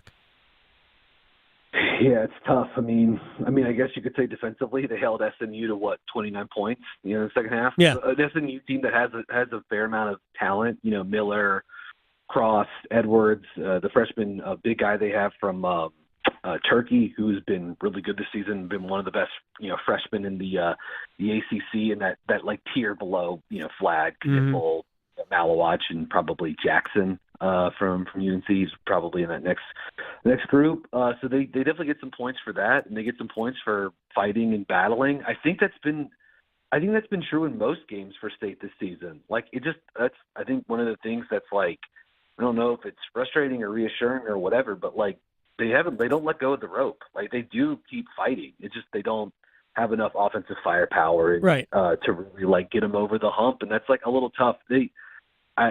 I've said this a lot this season, but they really do feel like one and a half guys short, and just in terms of like they need one person that could create a shot and, one or two other people that could, spot up and hit a 3-pointer, because like, I think they've got some good players and good pieces on the roster. Like, I think it's hard to look at the State team and see anyone that plays that isn't like an absolute like lock, to be like an ACC rotation player. Like, they've got a lot of good guys. They're just missing the kind of guys that can also like create advantages and bend defenses and open things up for the other, sort of like more complementary players. Hill's been really good this season, obviously, but the lack of the shot for him, he doesn't even attempt, a 3 against SMU. I mean, that just continues to be a quirk of his game. So yeah, I would just say if you had to take a positive, that against a good offense that has lots of good pieces, Duke's, State's defense was good in this game, especially in the second half. All right, now let's get to Chapel Hill, and then we'll ultimately go back to tonight and then Saturday. Does BC practice end-of-game situations? I didn't understand what they were doing at the end, but that's just my editorial comment. Look, UNC could have easily lost the game, but didn't. So full marks for that. How do they take positives away? Their offense certainly looked okay. Defense didn't. So how do you take some positives out of this for Hubert Davis? Yeah, I think, the fact that I guess it's one of those things like winning sort of does cure all. Like, that you're at home against an inferior team, a team you should absolutely beat. you could definitely get tight in those kinds of situations. I mean, you see it happen all the time in basketball, right? Where like especially at home, or a home favored team that's favored in their own building. The opponent comes in, plays them tight, and they get tight down this. They get a little shaky and anxious down the stretch, and they ultimately can't like make enough plays and free throws or whatever to pull it out. And UNC was certainly able to do that. I think it's a good thing to have R.J. Davis have such a good game too, right? I mean, he shot it well, got to the line a bunch. I thought his playmaking looked pretty good in the game too. Kind of like him getting on the ball a little bit more at times too.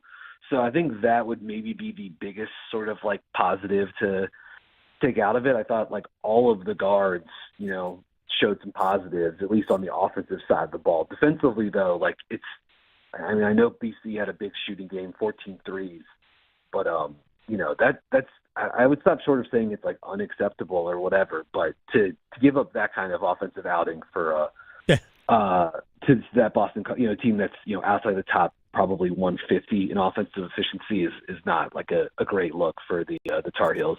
No, I mean BC is in the net. They're 224. Of that was an overtime game is alarming, but at least they won it. It's a game that you can't lose. You don't really gain anything from winning it other than you get a win. Now, before I get to Saturday, let me just address tonight.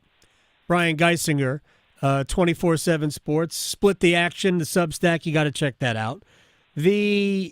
I don't even know what to say about tonight, to be honest.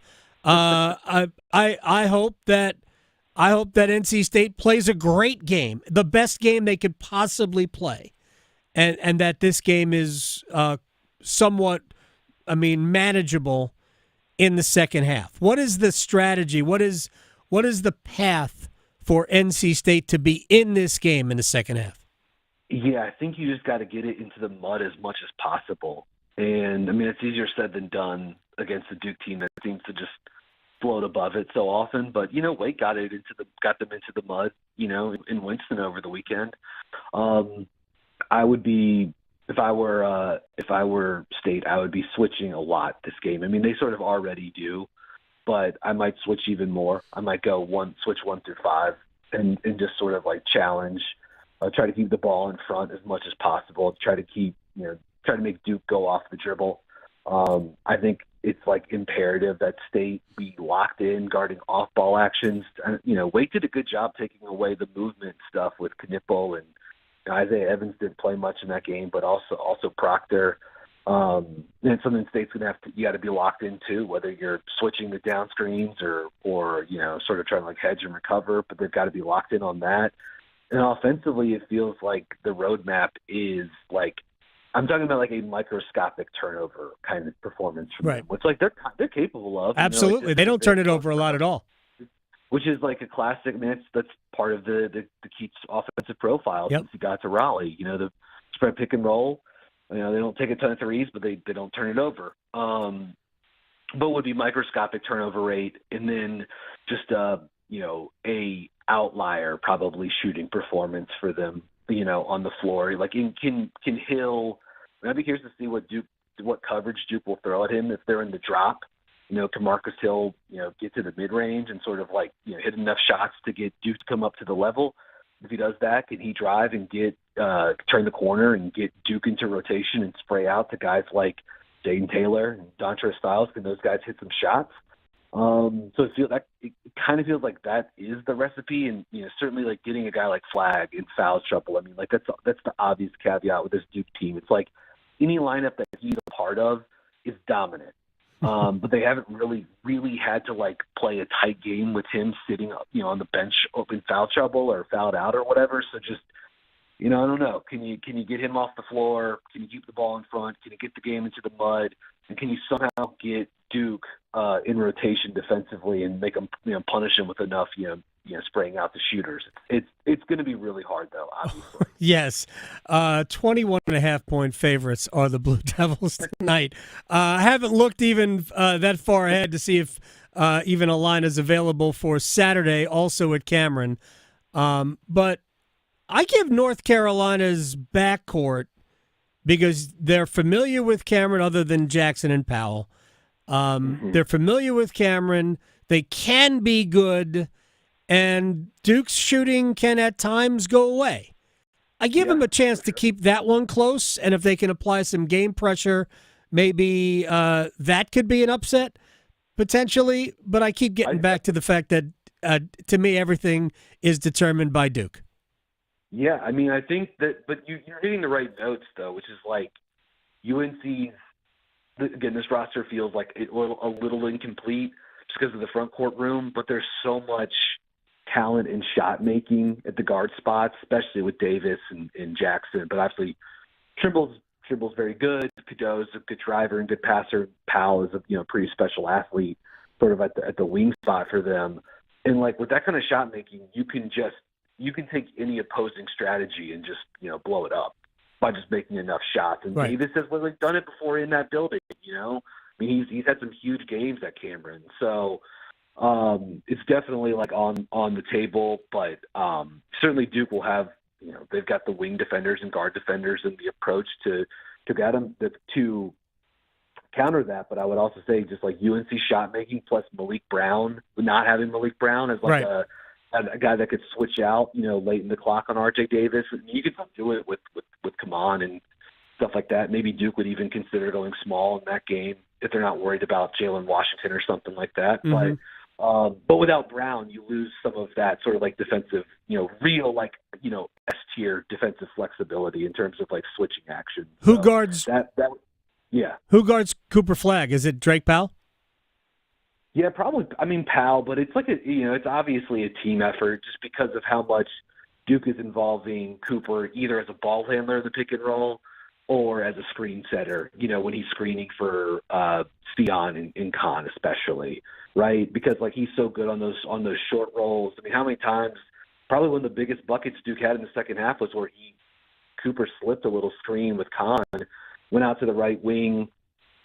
Trayvon Spillers closed out. Cooper blew right by him for a dunk at the rim. Mm-hmm. So it just takes a whole effort. I mean, they isolate him plenty, and I think Powell is certainly like the best suited for that. It's probably not even close with other guys on the roster, maybe Jalen Withers. But yeah, it's the stuff that Flagg does. Coming off of screens, pin downs, or ball screens, and then what he can do as a screener that really. Like it requires multiple guys to sort of like be synced up to, right. to neutralize. It almost feels like this is a game for North Carolina, and again, we're so far away from it, where Withers, Cade Tyson are going to have to play a positive role in this game. Like they're going to have to get something surprising, something we haven't seen in order for them to really have a good chance to win this. Brian Geisinger, 24/7 Sports, and of course, split the action on Substack at bgeis_bird on Twitter, and Brian Geisinger over on Blue Sky. Thank you very much, my man. I'll talk to you soon. Yeah, you guys have a good one. You got it. Brian is great. All right, when we come back, we will stretch. We will place bets. I think what I'm going to try and do is give you something about the Super Bowl every day, especially on days where there's not a lot of action. We have Duke and NC State tonight. Yeah. There's a lot of prop bets for the Super Bowl, so you could probably do it. Tons. Yeah. Tons. So we will hit that when we place bets next. Going beyond the box scores. Adam Gold on the North Carolina Sports Network. I'm Faith. I work as an American Sign Language interpreter, and I just graduated from my bachelor's program. I texted 988 because at the moment where I needed help, I realized that I didn't have access to English at the moment. Sometimes speaking gets hard for me, and they just helped me calm down, and then I was able to find a friend. It's free, and you can get in touch with people who are trained to help through all sorts of crises. Call, text, or chat 988 24/7. Did you know that since you have public power, your electricity is operated and controlled by people in your community, not by a for-profit investor-owned company? These local folks are directly accountable to you. They don't answer to shareholders. They make decisions for the good of your community. What's more, your public power provider invests in your community, providing jobs and supporting your local economy. Local people working together to meet local needs. That's public power. Learn more at electricities.com.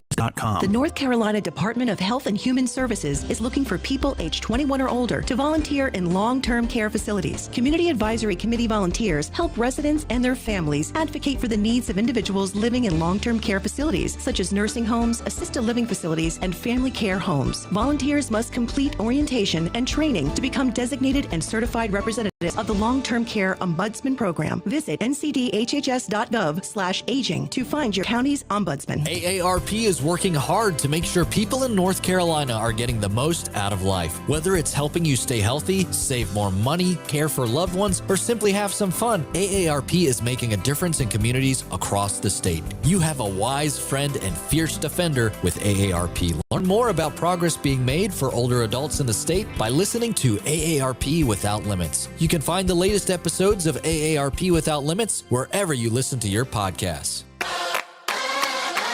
It's that time of year when we gear up to cheer on our favorite team. Don't let COVID-19 and the flu stop you. So make sure you don't have to cancel on the team you love the most by getting your flu and COVID vaccines. They are safe and effective. Both flu and COVID vaccines have been updated to fight against new virus strains spreading this fall and winter. So make sure you don't miss the big game and you protect those around you. Ask your healthcare provider about updated flu and COVID-19 shots. Visit myspot.nc.gov and find yours today. As you go about your daily life, look closer. As you gather with family and friends, look closer. Right in your community, there are youth who don't have the home, warmth, and healing you have. So, look closer. Every year across America, a staggering 4.2 million youth are homeless or trafficked. Covenant House is the national leader providing safe housing for youth, 50 years strong. Tonight, 2,000 young people will sleep safely in a Covenant House bed. And tomorrow, they will wake up surrounded by love. Every youth who walks into Covenant House gets clean clothes, hot meals, medical care, and a safe place to sleep 24 hours a day, 7 days a week in sites across America to help them fulfill the great promise of their lives. So, look closer at Covenant House and help us fight youth homelessness. To help or get help, go to covenanthouse.org. If you recently lost health coverage due to a life change, healthcare.gov is here for you. Like it was there for Marcus when he lost his job, and Keisha when she turned 26 and lost her parents' insurance, and Elena when she went off Medicaid. There are many other ways to qualify. Visit healthcare.gov today to see if you're eligible to enroll. Limited time to enroll. Paid for by the U.S. Department of Health and Human Services. Jobs for someone with autism. Programmer. Teacher. WIN by Autism Speaks helps businesses lead the way in inclusive hiring. How about a healthcare worker? To learn more, go to autismspeaks.org/win. This is Adam Gold. Yeah, but he's real patient, like he said in his interview today. In all other aspects of life. Yes. If he's in line at the drive-thru and it's taking a long time, he will not ram the car in front of him. Exactly. Someone's pressing his shirt. He will wait 30 seconds for it to be crisper. The Adam Gold Show.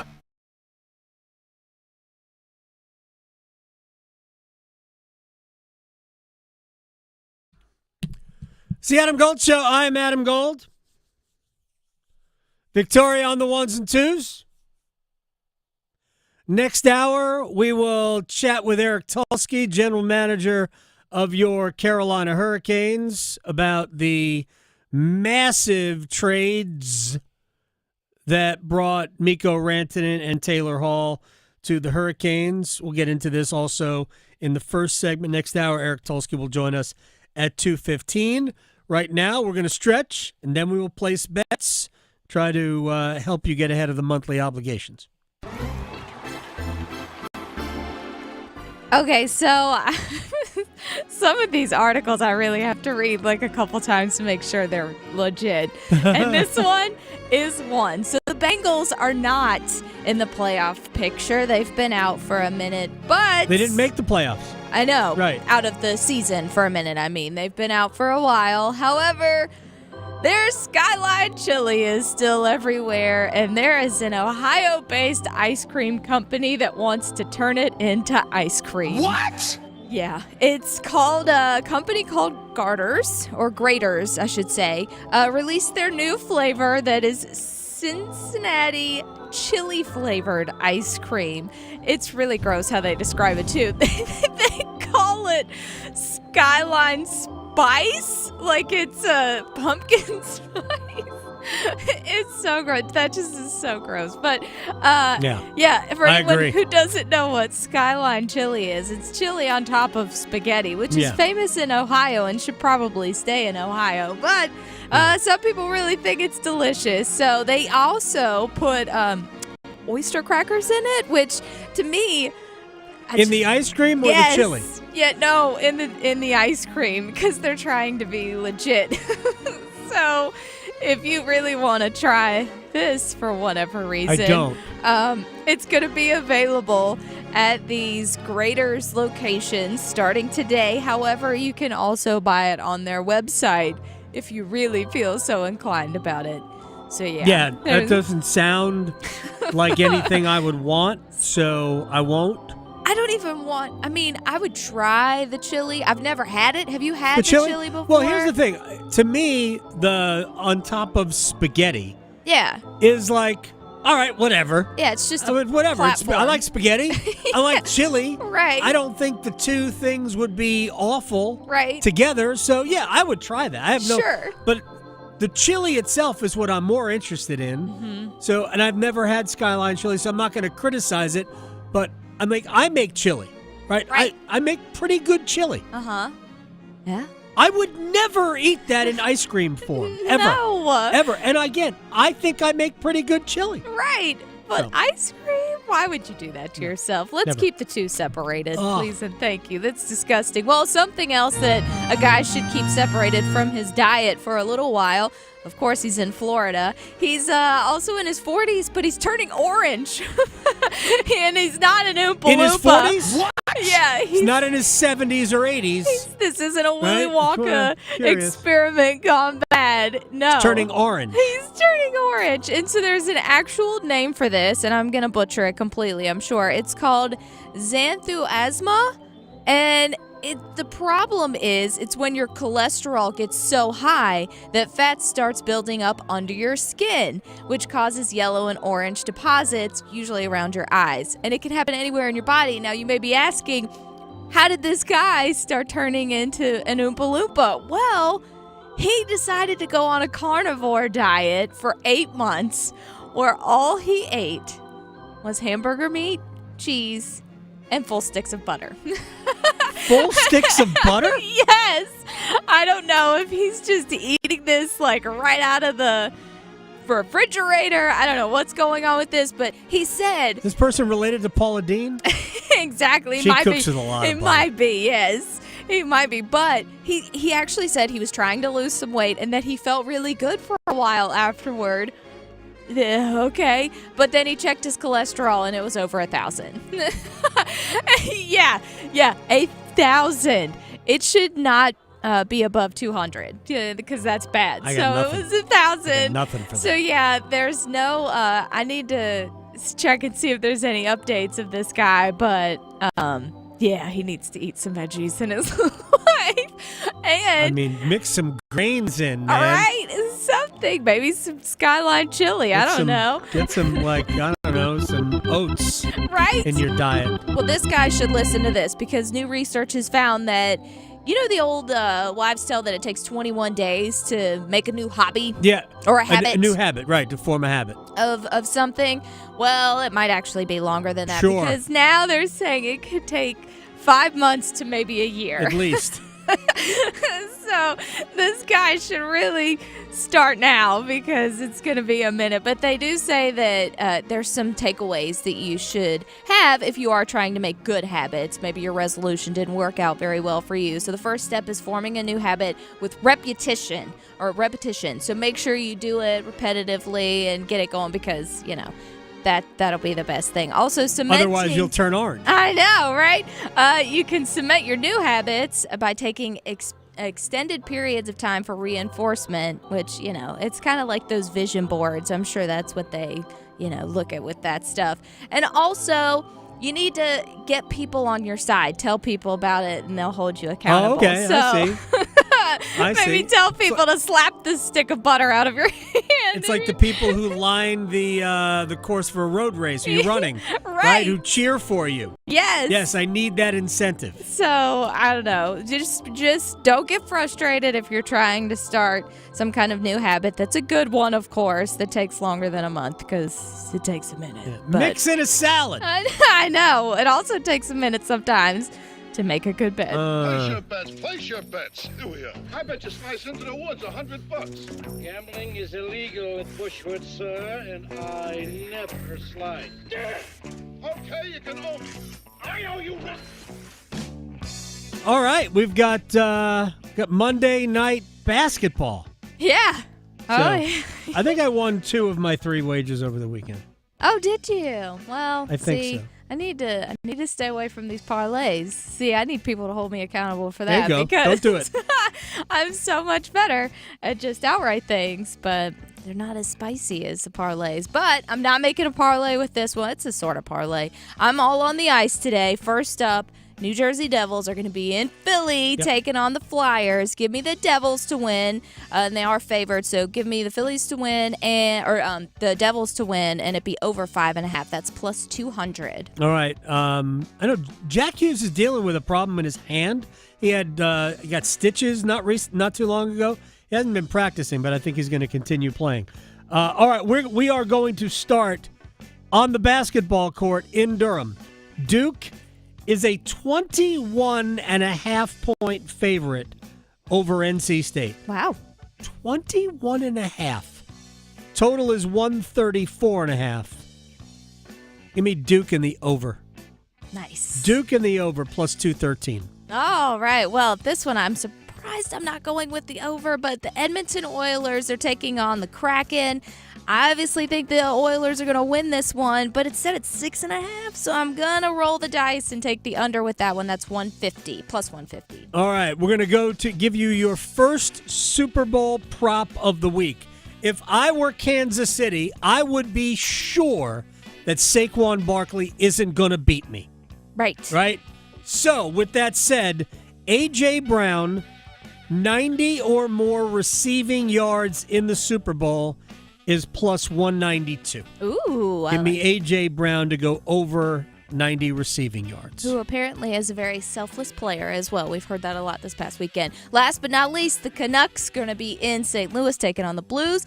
Give me the Canucks because they're an underdog, just outright, plus 115. All right, and what would a day be without me going to English football for one of our wagers? All right, so in the championship, which is the second tier of English football, Leeds is in first. Burnley is in third. Leeds is at Burnley today. Burnley is partially owned by J.J. Watt. Leeds is partially owned by 3 guys on the PGA Tour, including Ricky Fowler, Justin Thomas, and Jordan Spieth. Give me Burnley at home to win. They've only allowed 9 goals all year, plus 230. Going beyond the box scores. Adam Gold on the North Carolina Sports Network. It's bow time. A leg and thigh dinner from Bojangles for just $5.99? Leg and thigh dinner from Bojangles for just $5.99? So crispy. And juicy. And juicy. So much flavor. So much. Stop it. What are you doing? What, you expect me to get this delicious deal and not say anything? You're unbelievable. You're unbelievable. With a boldly seasoned leg and thigh, choice of fixin', a biscuit, and legendary iced tea, it's a deal so good it's worth repeating. So eat and repeat while it lasts. It's bow time. There's no time like bow time. And there's no time like now to stop what you're doing and join with the K.O. Cancer Fund in the fight against all cancers affecting women. Now through February 1st, Triangle Area Bojangles are donating all proceeds from Bowberry biscuit sales to the K.O. Cancer Fund. Just buy a Bowberry biscuit. You'll be doing some good and getting something good. So what are you waiting for? Hurry, it's bow time. The Pack Therapy Podcast is in session thanks to First Horizon Bank. Tim Donnelly here, host of The Drive, alongside Wolfpack legend Casey Morcell. Every episode is your chance to score inside information on the Pack. We'll set you up for Wolfpack games all season long. And we break down the ACC competition, what to watch for as we roll towards the tournament madness. Plus special guests to keep Wolfpack hope alive. Follow and subscribe to Pack Therapy wherever you discover your favorite podcast or watch on YouTube. It's time for the Coastal Scholar Athlete of the Month. This is Creighton Blackwell from Coastal Credit Union and 99.9 The Fan, and we're here at South Garner High School to celebrate our next Scholar Athlete of the Month. And that Scholar Athlete is Samayan Jones. It means a lot to me because my parents, they want me to do well and make it in life, so this is for them. I try to work hard in the classroom and on the court for them and do my best. He's never trying to bring no negative energy, and I feel like that's what makes him a more productive teammate. My teammates, they encourage me a lot because, I've been through injuries. They cheer me on because 2 games ago was my first time getting back on the court. So they cheer me on, encourage me every day. That's why I keep doing what I do. He was always there in practice, just cheering us up and just cheering us on for practice, even though he wasn't playing. So that just shows what type of guy he is. And then I have him in my class, so he's a great student as well. Just last week, one of his real good friends, he's like, Junior's just a good vibe, man, and that's what he is. Congratulations, Samayan. For over 20 years, 99.9 The Fan and Coastal Credit Union have been recognizing scholar athletes at Triangle area schools. If you'd like to nominate a high school athlete, text AWARD to 919-860-5326. That's AWARD to 919-860-5326. If you see something, why do you say something? I see safe for my friends. For my community. For everyone here. We all have something worth protecting, a why that unifies us. Report suspicious activity to local authorities. If you see something, say something. Morning, Paula. Morning, Ron. Another day in Adminville, am I right? What are you working on? Oh! You okay? Your tabs. You have so many open. Yeah, gotta order lunch for the big client meeting. With great responsibility comes tabs. I can help. Close all those tabs and open just one, easycater.com. Online ordering from local restaurants, plus tools to save time, stay on budget, track expenses. One tab to rule them all. EasyCater, the smarter way to order food for work. Order now at easycater.com. This hour of the Triangle Sports Leader is powered by Ritchie Law Firm, injury lawyers. Ritchie Law is on top of it. Go to ritchielaw.com. That's ritchielaw.com. They score! WCMC HD1 Holly Springs. Take us with you on the radio, Instagram, TikTok, Alexa, and YouTube. 99.9 The Fan, the Triangle Sports Leader. Cooper to inbound, waiting, having a hard time, gets it in for Proctor. Tyrese, bodied by Johnson in backcourt. We're into the final minute now. Cooper got a step on Spillers, being ridden to the paint. He goes to the right. Gillis a 3. Got it! Big time bucket, and the lead back to 7. Huge dagger for Mason Gillis with 50 seconds left. This is the Adam Gold Show on the North Carolina Sports Network. It's the Adam Gold Show. I'm Adam. Victoria's here. Welcome to your Monday. We got a big basketball game tonight in Durham. NC State is playing at Duke. Big basketball game. When I say that, I mean like we had 2 local teams playing each other. That makes it a big game. Hurricanes are off until tomorrow. They will play the Rangers at Madison Square Garden. Yep. No football either. No, with Monday Night Football. We're done. Mm-hmm. We do have Monday Night Golf. Oh, well.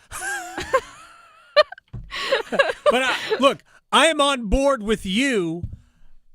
I've seen snippets. It's the Tiger Woods, Rory McIlroy led. Basically, we're all going to Topgolf, right? But we're taking right. it to another level, so right. it's cool. But no, I'm glad to have a basketball game to watch tonight. Yeah. At some point. Yeah, I'm not all into watching the virtual. No. The virtual golf. No. I did watch a little bit of golf this weekend, which was actually pretty interesting golf tournament because we didn't see somebody 28 under par win. Right? Like 8 under par was the winning score, and that's more along the lines of what I like to see. Anyway, so we got basketball tonight. There is that silly golf stuff with Tiger's team playing Rory's team. Ooh, what a grudge match. See, you know what would make it better? If they wagered Ooh, they should. against each other. Mm-hmm. Like actual threw money down, not like Right. betting on an app. Right. But like a Tiger, I'll give you $100 if you make this. Yes. $100 you can't do this. Yes. Right? Sort of like Judge Smales and Al Cervic from Caddyshack. I like it. The Boost would be throwing in hats or something. $100 you slice. Yeah. There's no betting at Bushwood, sir, and I never slice. All right, so with all that said, little wall of sound. The wall of sound is a function of this studio. There's no doubt about it. And for the sake of this is going to be about the Carolina Hurricanes. Because on Friday night, they did something that I think a lot of fans hoped they would do, although they did something that most of their fans, all of their fans, myself included, never saw coming.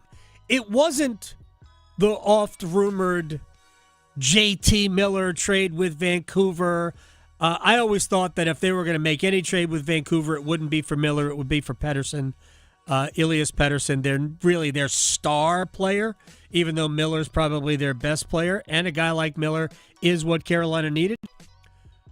But they went out and got one of the absolute top offensive weapons in the sport. Carolina has not had a player of this ilk since Eric Stahl. And Eric Stahl was only this for 1 year. He was a 100-point scorer in his second full year in the NHL.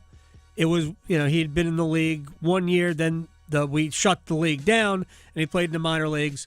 But they went out and got Mikko Rantanen, who literally over the last 6 years, including this year, is on a pace every year to post at least 100 points. He is that guy. He is one of those players. Now, maybe you're one of those players because you play with Nathan McKinnon and Cale Makar. We have to allow for the possibility that he won't be a 106-point player, that he might be a 90-point player. How many of those do the Hurricanes have? Still good. Right? We'll take it. Sebastian Aho has been their top scorer for X amount of years in a row. And I think 89 points was the max. Last year, I think 89 points was the max. Now, he missed a few games, so he's on a pace to be 90. Regardless. Rantanen is different. Rantanen gives them a big body who scores.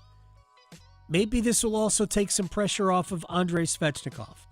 Anyway, but Hurricanes fans rightfully should be thrilled, over the moon, that the organization saw this opportunity to add one of those players. And with that said, let's hear from both of the players they added, because there were two. Taylor Hall also came in. We will start with Rantanen. He was asked about what he thinks of Carolina overall because he's seen them in the playoffs. Yeah, I think the mentality in the group is very good. You can tell they've been in the playoffs every year, and there's good standards. I think it's, in the playoffs, it's small little things that can decide a series. So it just hasn't gone this team's way yet, but I think it's with the experience they have, a lot of playoffs, like I said, and hopefully I can help there when we get there. Yeah. Now, at some point, I hope I can help them to help us. Right? That's what you want. You want to see that happen. I think it will, and I fully expect the Hurricanes to be all in with Mikko Rantanen. All in on this season and all in with Mikko Rantanen are a little bit different to me. Eric Tulsky, the general manager, is going to join us on the other side of the break, and we'll get his thoughts on all of it. Let me just say a couple of very quick things. First of all, there has been a philosophy that hasn't been a part of the Hurricanes really until last year when they went out and got Jake Gensel. That they were not about, because they play percentages. How does the addition of a player change the way they view their chances of winning? And Tom Dundon has always told me, and I haven't talked to Eric about these things, but I've talked to Tom Dundon about it, and he goes, I'm not going to go all in for a 1% greater chance of winning or a 2% greater chance of winning. That number's got to be bigger for me. Like, I don't know what the number is with Rantanen. I assume it's more, and maybe that explains it, but Jake Gensel wasn't a 5% greater chance of winning, because all of those things you react to them. But last year they went all in. They went all in free agency. Dmitry Orlov and Michael Bunting. Bunting, of course, was used to get Gensel. They didn't retain Gensel. I fully expect the circumstances, which are different this year, I fully expect them to do everything they can to maintain Mikko Rantanen on this team. So there's been a philosophical change. I think they realized they needed one of those, and they needed a bigger body. So we'll talk to Eric Tulsky about that later on. Also think that there is an issue about the draft, in which case Carolina has been picking late in all of these drafts. And when you draft 26th, it's hard to find that guy. You have to get lucky to get that guy. Anyway, here's Taylor Hall, the other part of this deal. Now, Taylor Hall was the first overall pick in 2011 by Edmonton, was the MVP 6 years ago, 7 years ago, right? The year before Rod Brindamore took over, Taylor Hall was the MVP, won the Hart Trophy for the Devils.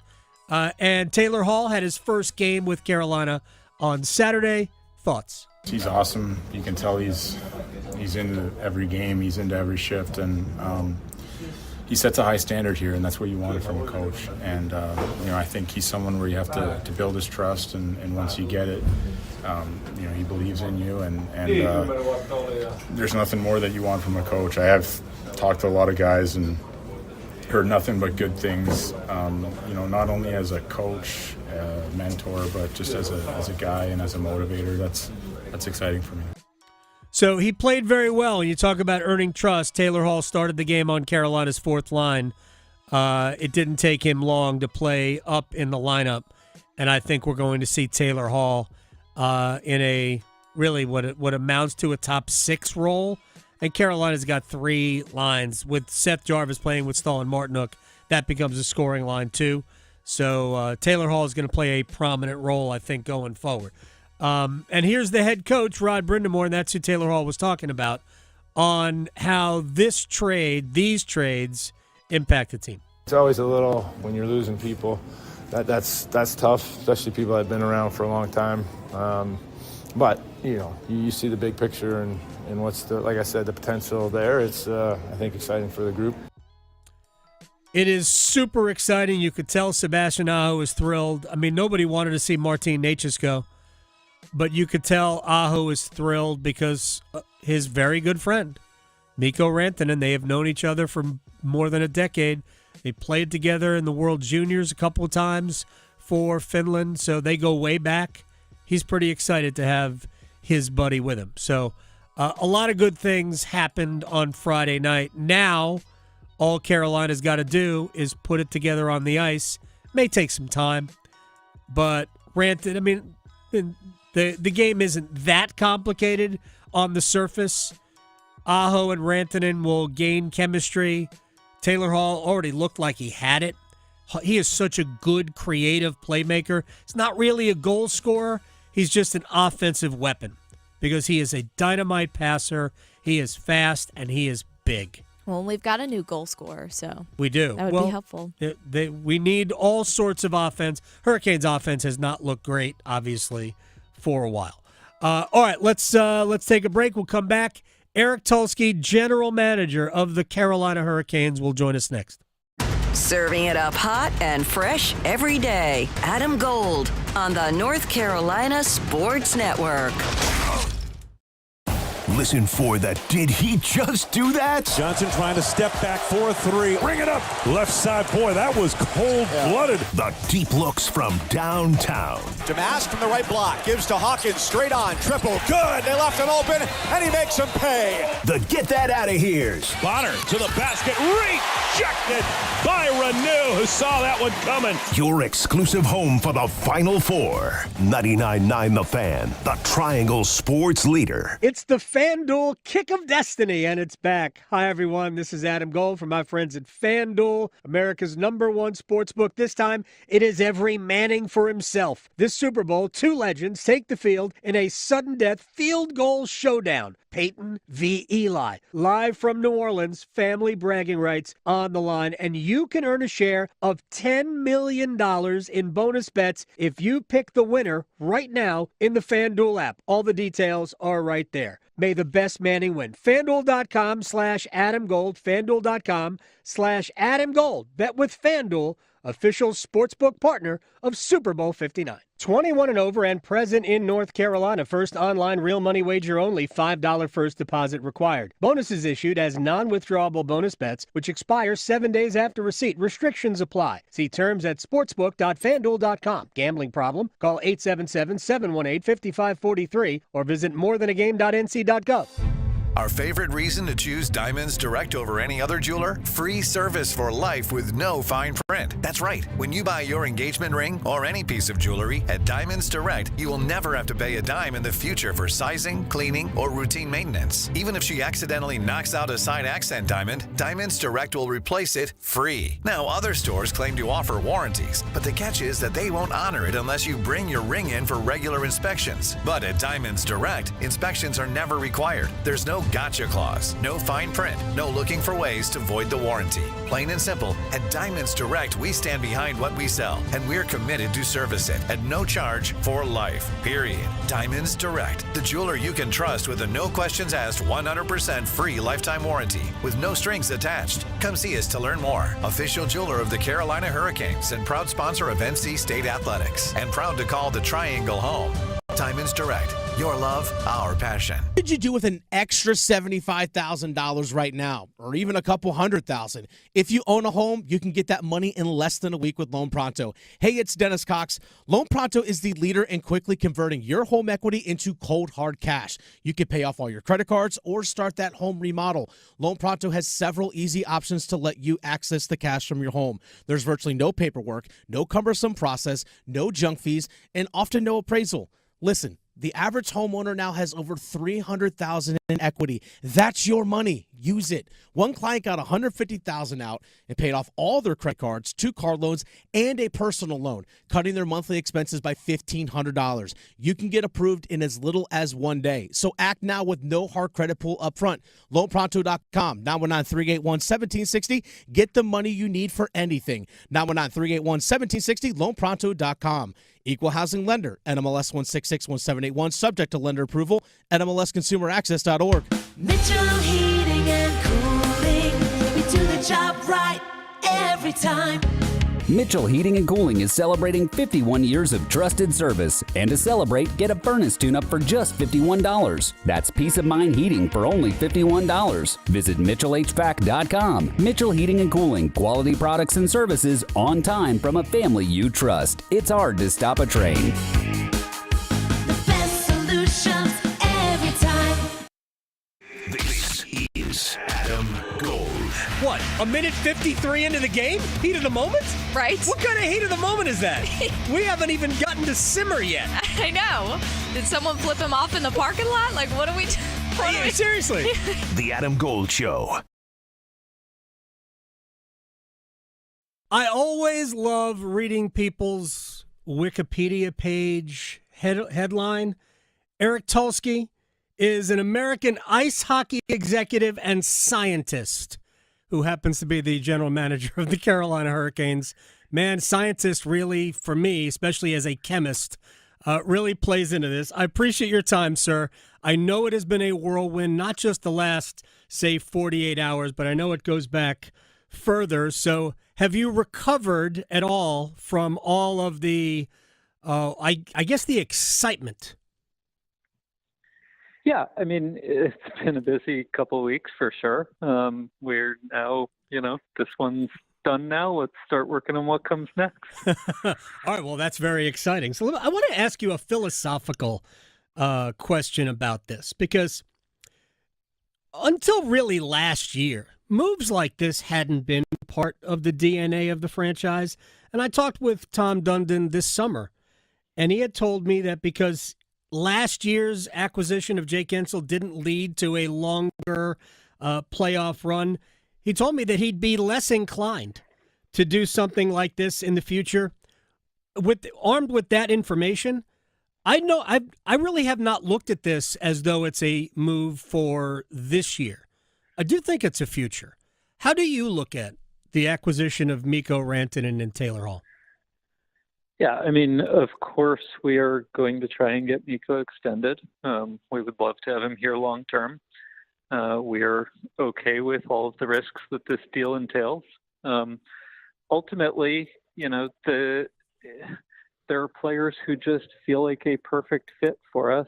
And when you find one of those, sometimes it's okay to stretch a little bit and go beyond what you would normally do. Eric Tulsky is joining us here. When you say he fits, there are things that he is particularly good at that this organization, the head coach, desperately loves. Other than being a right-handed face-off guy, which I don't think you can do that with Mikko Rantanen at this stage of his career. What are those things that he is particularly good at that work? Yeah, so our attack is based heavily off the forecheck, and he's really good along the walls and really good at the net front. And we're going to get a lot of pucks to the net, and he's going to be there making plays. And that sort of seamless fit for his offensive instinct into the way we play, we hope is going to work out really well for us. I don't want to ignore, and I know you were particularly happy over that Zoom meeting. I guess it was either Friday night or Saturday. I don't even remember. The days all run together now. Where finally somebody brought up Taylor Hall. And I don't know how his inclusion in this whole deal came about, but he's got speed, he's got size, he's got offensive skill. I thought he was particularly effective on Saturday night against the Islanders as well. I thought he played really well. What is his skill set that fits well with this team?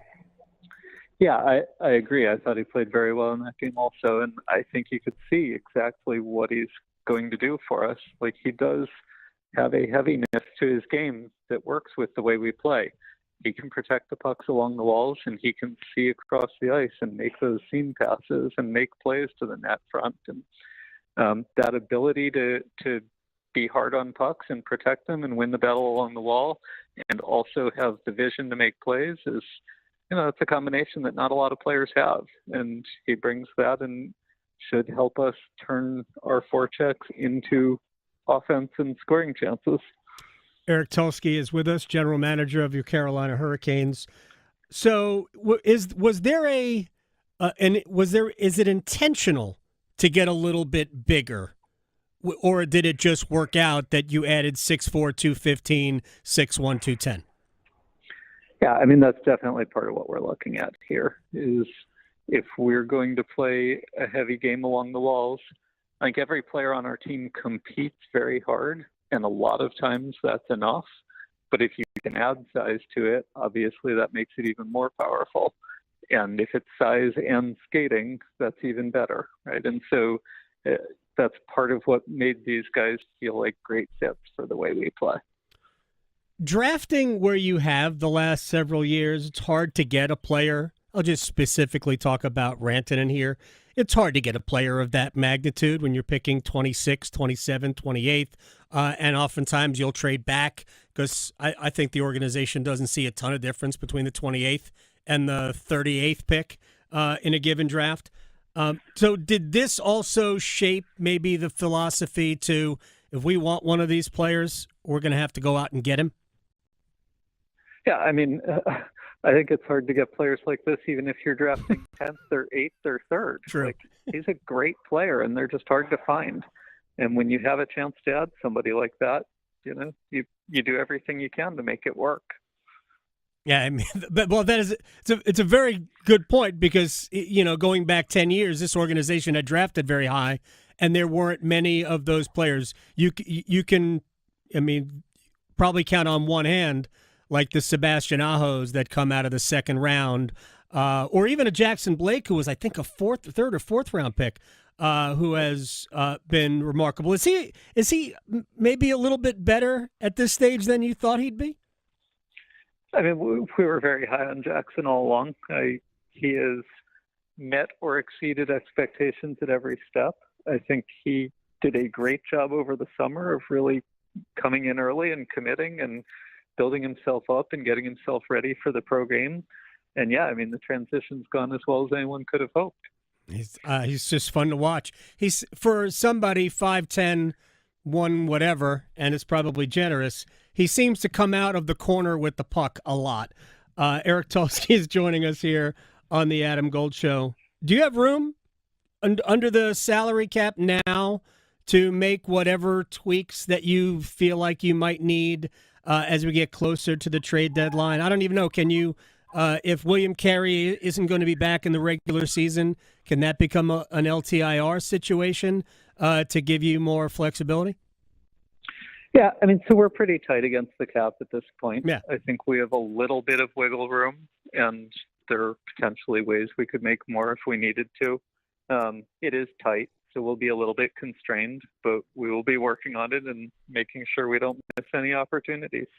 You guys never do. Apparently no sleep on Edwards Mill Road. Eric Tulsky is joining us here. There is a human side of this, too. Martin Necas and Jack Drury had been here for their entire careers. Necas actually predates Rod Brindamore by 1 year. He was in the organization, made the team out of training camp. It was probably just like ceremonial for a few games before being sent back to Czechia. Jack's been here. How did those? First of all, it's hard to part with good players who have been here for a long time. How did those conversations go when you had to tell, Marty that we've traded you?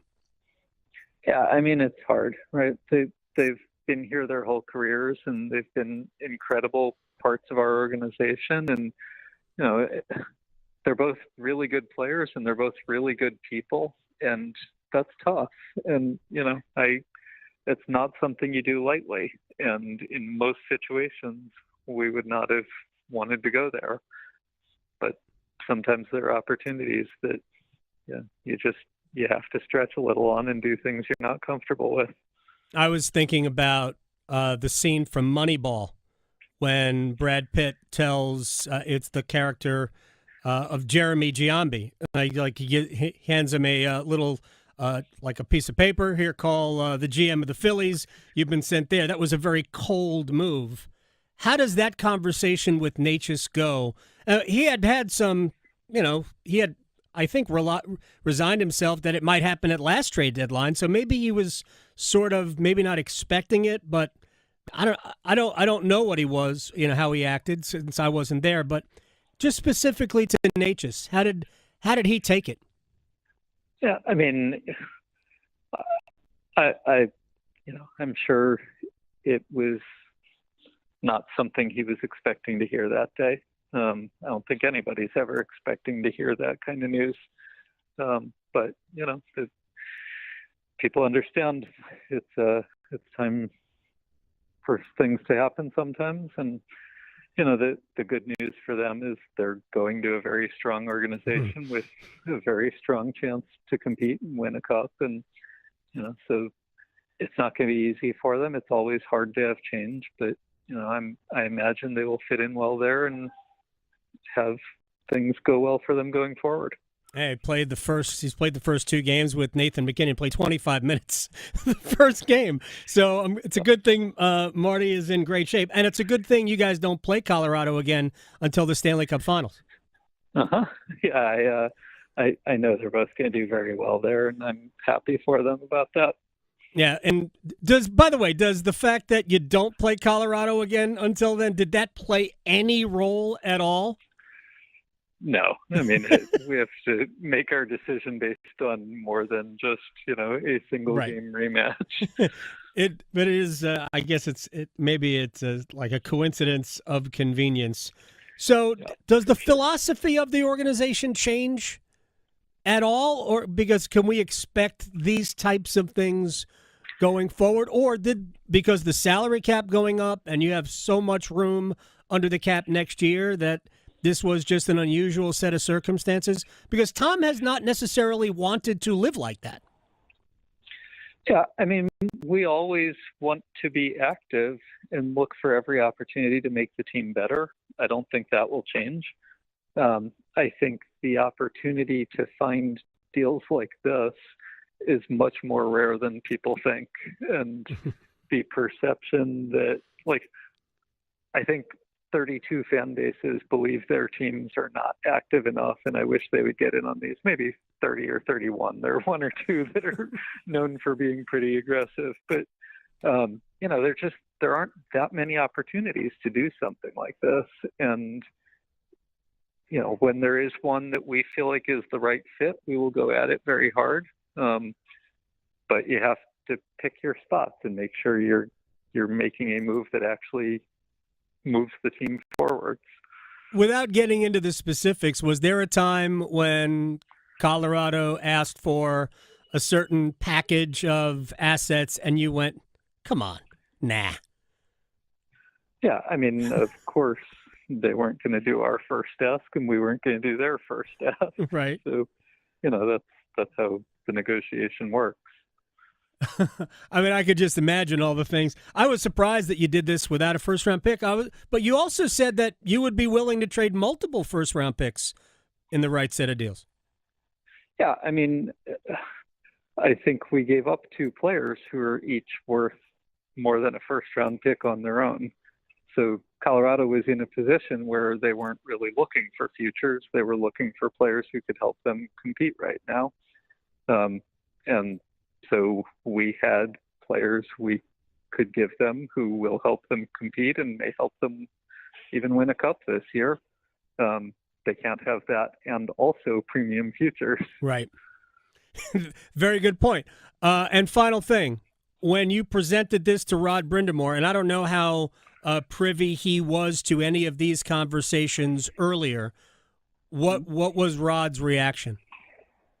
Yeah, I mean, Rod cares deeply about his players, and it's not easy to see them go.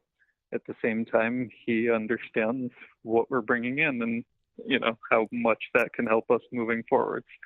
So just like all of us, he has mixed emotions, right? You're excited about what it does for the team, but sad to see people you really care about go out, and probably a little bit nervous about how everything plays out. I think every single person in the org feels all of those emotions at once. Yeah, and people watch the first period and go, Mikko Rantanen didn't have a shot on goal. This has been a failure already. I think we saw, especially in the second and third, the impact that we're about to see. He is one of there aren't many players in the league like him. I did think it was interesting that you were asked a question at that Zoom about do you think we're going to have another blockbuster? I'm like, I don't know how you could have a bigger one. And I mean, it's something I guess we laugh at, but we haven't seen many of these types of trades. There's a lot of talent that just moved. Yeah, there is for sure. It's I think it is not an easy thing for Colorado to make a move like this, and a lot of credit to them for being able to do what they think they needed to do to keep their team moving in the direction they wanted to go. And it was fortunate for us that it made a player available who we thought moved us in the direction we want to go. Well, I appreciate your time, and good luck in the next blockbuster. Hopefully we'll talk to you again before then. Okay, sounds good. Yeah, we're not going to have another blockbuster anytime soon. There's no room for it. And right now, unless the Hurricanes want to use long-term injured reserve for Will Carrier, whose contract pays him $2 million, the Hurricanes really don't have a lot of room at the deadline. If they use the long-term injured reserve, they could probably add a player. If you could convince a team to retain, a good chunk of the salary, then you're maybe looking at a player who earns $4 or $5 million. But you need another organization to help you out. With all that said, I'll tell you what I still believe the Hurricanes need, and we will rewind. Next. Raleigh to Boone, Charlotte to Chapel Hill. Your Carolina is covered. Adam Gold on the North Carolina Sports Network.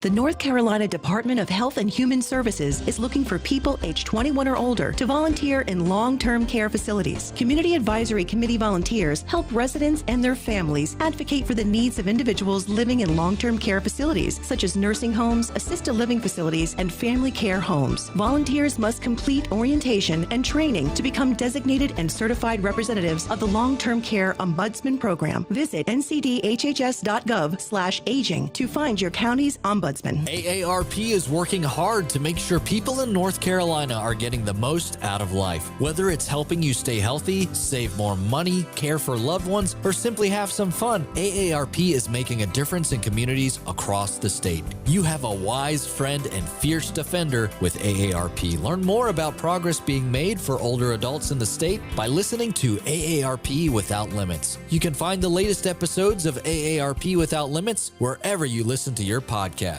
It's that time of year to come see me. Don't let COVID-19 and the flu stop you. So make sure you don't have to cancel on those you love the most. By getting your flu and COVID vaccines. They're safe and effective. Both flu and COVID vaccines have been updated to fight against new virus strains. So make sure you don't miss that family gathering and protect those around you. Ask your healthcare provider about updated flu and COVID-19 shots. Get protected this season with updated COVID-19 and flu shots. Visit myspot.nc.gov and find yours today. Super Bowl 59. One game, two teams, endless possibilities. No better way to make every play more exciting than with FanDuel Sportsbook. Whether you're predicting the first touchdown, who's going to win the MVP, how about even the coin toss? You can't do the national anthem, sorry. FanDuel makes it easy to place your bets and feel the thrill of every moment. And with live betting all game long, you can jump into the action whenever. Spilled nachos on yourself? You can still wager. Plus, to make the Super Bowl even sweeter, new customers can score $200 in bonus bets when you make your first bet. You don't even have to win it. FanDuel.com/AGS and bet with FanDuel, official partner of Super Bowl 59. That's FanDuel.com/AGS. Good luck. 21 and over and present in North Carolina. First online real money wager only. $5 first deposit required. Bonuses issued as non-withdrawable bonus bets, which expire 7 days after receipt. Restrictions apply. See terms at sportsbook.fanduel.com. Gambling problem? Call 877-718-5543 or visit morethanagame.nc.gov. It's okay not to be okay. Feelings of loneliness, anger, and worry are completely normal, and you're not alone. If you need help coping, call, text, or chat the free 988 Suicide and Crisis Lifeline. Someone is always there to talk, day or night. Together, we will find the care that works for you. Just call, text, or chat 988 anytime to talk to a trained counselor who will listen, provide support, and connect you to other resources that can help. Let's get through it together. Brought to you by the North Carolina Department of Health and Human Services. Did you know that since you have public power, your electricity is operated and controlled by people in your community, not by a for-profit, investor-owned company? These local folks are directly accountable to you. They don't answer to shareholders. They make decisions for the good of your community. What's more, your public power provider invests in your community, providing jobs and supporting your local economy. Local people working together to meet local needs. That's public power. Learn more at electricities.com. If you recently lost health coverage due to a life change, healthcare.gov is here for you. Like it was there for Marcus when he lost his job, and Keisha when she turned 26 and lost her parents' insurance, and Elena when she went off Medicaid. There are many other ways to qualify. Visit healthcare.gov today to see if you're eligible to enroll. Limited time to enroll. Paid for by the U.S. Department of Health and Human Services. This is Adam Gold. I know Bill Belichick is making his weekly appearance on McAfee right now. It almost looks like he's in the connecting area between the two train cars. Yeah. Right? Girl washing station in a lab. Carolina hazmat suit he's got on. It's weird. It has sleeves and everything. Very, very strange wherever Belichick is. The Adam Gold Show.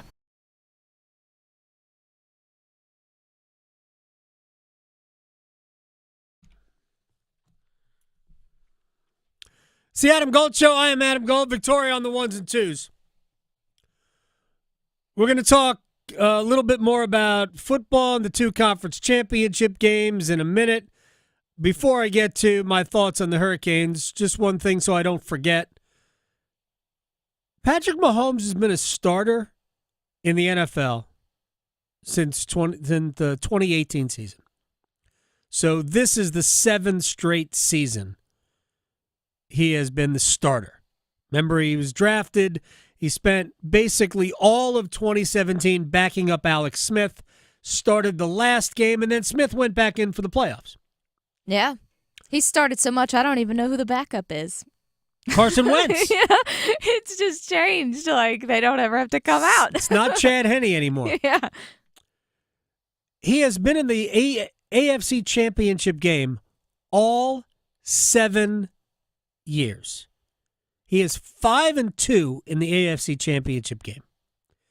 He is about to play in his 5th Super Bowl. Yeah, that's right. He's already got 3. He's looking for his 4th Super Bowl title. And this is his 8th year in the NFL, 7th year as a starter. I might be crazy here, but if you win 4 Super Bowls in 8 years, 7 of which you've been a starter, that's a pretty good ratio. It is. And since quarterbacks can play forever, it's relative, he could play another 10. I don't know where this is going to end. And I think I know there's a lot of anti-Chiefs, because I live with it, between my wife and my older son. They hate the Chiefs. We're a little tired of seeing it. People are a little tired of seeing it. I am not. I don't have an emotional tie to any team at this point, though I think I'll be choosing one this year, this upcoming season. I am in awe of what they do. In awe of what they do. And I hope they win. I'm not necessarily, I don't have an emotional anything invested in it unless I decide to bet them. I think I'm more inclined to bet the Eagles than I am the Chiefs. But I am a fan of greatness. And we are seeing between Patrick Mahomes and Andy Reid, we are seeing greatness. I know. We might see history. Yeah, win. Nobody's ever won 3 in a row. Nope. It's just it is incredible what they are doing. All right, let me just get to a couple of thoughts about the Hurricanes, and then we're going to get back to the conference championship games. So what does Carolina need now? You've just added Mikko Rantanen. What we saw was Aho, Rantanen, Jackson Blake as a top line. I don't know if that's going to remain the top line or not. I really don't. I have really enjoyed watching Aho and Blake play together. Andrei Svechnikov wasn't awesome. I know Tripp was talking about this on Saturday night, that in the most recent game, I guess that was against Columbus, right? Was that, the game against Columbus on Thursday was the first time Aho, Blake, Svechnikov really looked like a top line. I could be wrong here, but I thought that was more about Blake and Aho than it was about Svechnikov. Not that Andre wasn't good, but I thought the dominance was really about the other two. So Rantanen slotted in next to Aho with Jackson Blake. I was a little surprised because Rantanen normally plays the right side. So I thought it would be Svechnikov, Aho, and Rantanen. Regardless, so we saw that line certainly much better in the second period, really good in the third. We saw Kotkaniemi play with Svechnikov and Robinson at first, but Taylor Hall bumped up with them and Robinson dropped down to a lower line. And we saw the normal Stahl, Martinook, and Jarvis. So right now, my guess is that's probably how we'll stay, where we'll have Svechnikov, Kotkaniemi, and Hall. I thought Taylor Hall played really well. But for what Carolina needs going forward, it would be great to add another bona fide center to the lineup, preferably a right-handed center, but I don't believe that is a priority for them because they're not going to be able to fit a lot in on what they have available.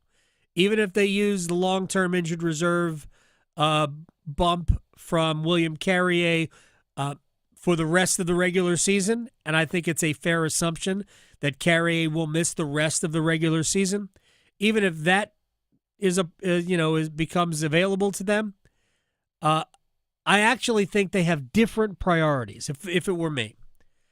So Tyson Jost is coming back. I do think that they'll use him, and you know that you can always call up Juha Jaska when you get to the playoffs. But I think Tyson Jost will slot back in and be the fourth-line center. When Jack Drury was out, I thought Jost played very well. But I believe that if this team wants to give themselves the better chance to go forward in the playoffs, they don't need any more forwards. They need, in my opinion, at least one, maybe two, bona fide NHL defensemen who will be options to them, not to play over anybody existing in case of an injury. Because here's how I look at it. When you get to the playoffs, it becomes a war of attrition. Your roster gets depleted. And I don't believe, last year they were fortunate enough to have Tony DeAngelo in reserve. So when, if it was Brett Pesce got hurt, they went to DeAngelo. And I thought Tony D played very well in the playoffs. Now, they didn't win, whatever. But I thought Tony DeAngelo played well in the playoffs. Late in the regular season, into the playoffs, I thought he played well. They don't have that. Ty Smith, not an option. Not for a playoff team. Riley Stillman, we haven't seen play a minute. I think Stillman is better than Ty Smith, but I think we're also talking about somebody who's probably more suited to be a minor league defenseman.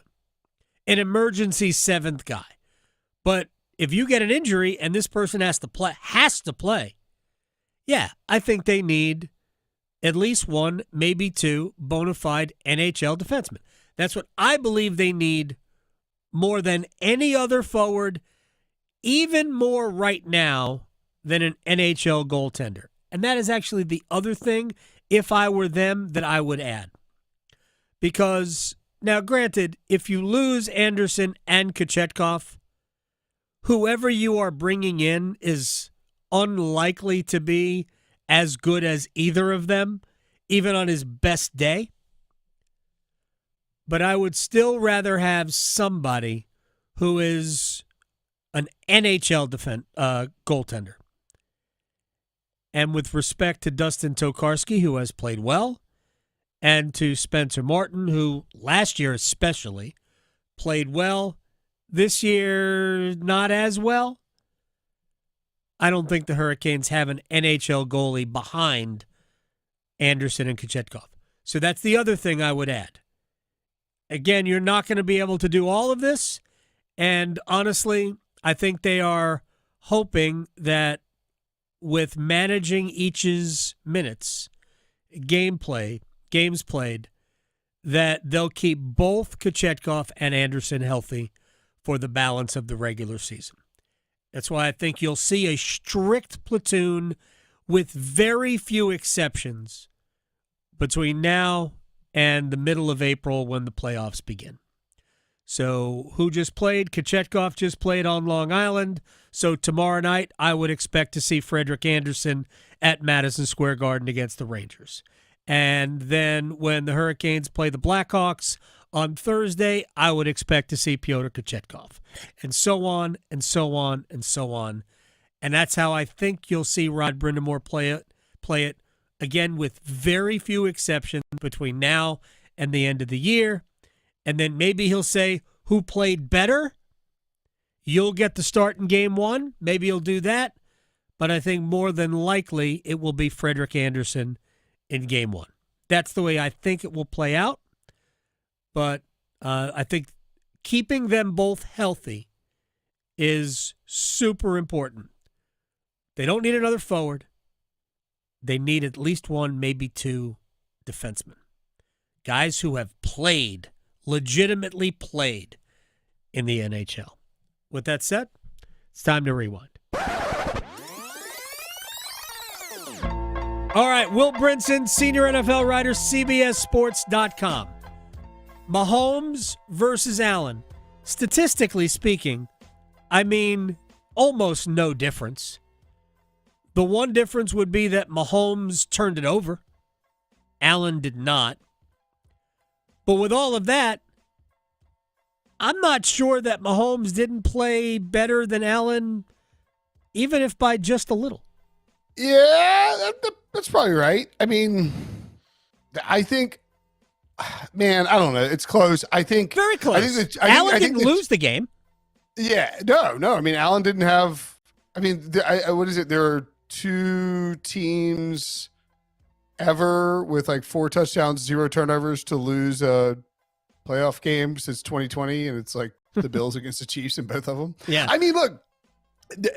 And I tried to say this in the week leading up to the game and like in our pregame show on the Early Edge. But I mean, the bottom line is you have to make Patrick Mahomes be perfect by being perfect yourself. Right. And the Bills were really good, and the Bills beat a lot of teams in those spots. But when it comes down to a couple of plays, and this is just football. It's just playoff football. This is why, like, I'm not going to get into should they fire Sean McDermott? It's like, is Josh Allen? No, I mean, like, no, the Bills win 11, 12, 13 games every year. 11, 13, 11, 13, the last 4 or 5, I believe. And, they didn't have the weapons they needed. They didn't do some stuff on offense. They got completely hosed on a 4th down spot. Okay. And then you have these 2 play calls at the end. One where Steve Spagnuolo dials up a 0 blitz and sends everybody after Josh Allen. He has to get rid of the ball like a madman. It's insane that Dalton Kincaid had a chance to catch that. He probably should have caught it. If they slide the protection to the right, maybe Kincaid's wide open. He waltzes in for a touchdown, and the Chiefs are idiots for sending everybody. Then the 3rd down call where the Bills have, I think, 1 timeout left. The Chiefs are up 3.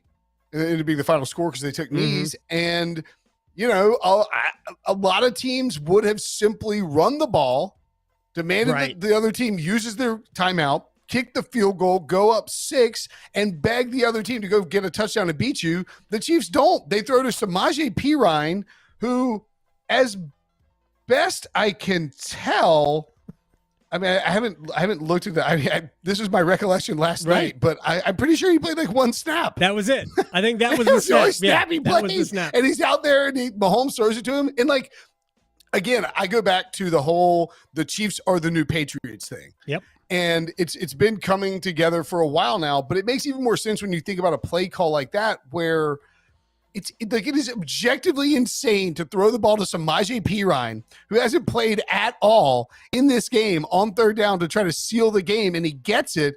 But Andy Reid has that job security. Andy Reid can, be that aggressive. He can be that creative. He can be that surprising. And I like the idea of being aggressive there. I like the idea of being aggressive with the blitz. If Josh Allen beats you downfield, you hand the ball to Patrick Mahomes and say, go win it.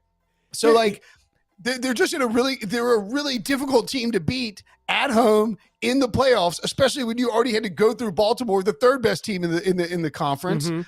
And the Bills just didn't get enough breaks and didn't make enough plays. And here we are again. So all of that is true. The thing that really, I'm not criticizing Sean McDermott. I thought that there were no obvious gaffes by Buffalo's coaching. I don't think their staff, led by him, is as good as Kansas City's staff, led by Andy Reid. But that's not a slam on Sean McDermott. I would say that about all 31 other coaching staffs. The best coach in the NFL is Reid. I think he's got the best defensive coordinator in the NFL in Steve Spagnuolo. And offensively, because it is Reid's offense and he's the play caller, they have Matt Nagy again. Now, he was a terrible head coach, but he was with Kansas City before. Before he became a bad head coach, he was a really good offensive coordinator, quarterbacks coach. So there is continuity there, but they also just simply know what they're doing at all times. And Andy Reid knows the most important thing you can do isn't to force the other team to call timeout. It's to pick up a first down. So I was not surprised that they threw the ball. I was not surprised they threw the ball to Samaje Perine at all. I was more surprised that Buffalo didn't seem to account for it, but regardless, that's the way Andy Reid attacked the end of the game.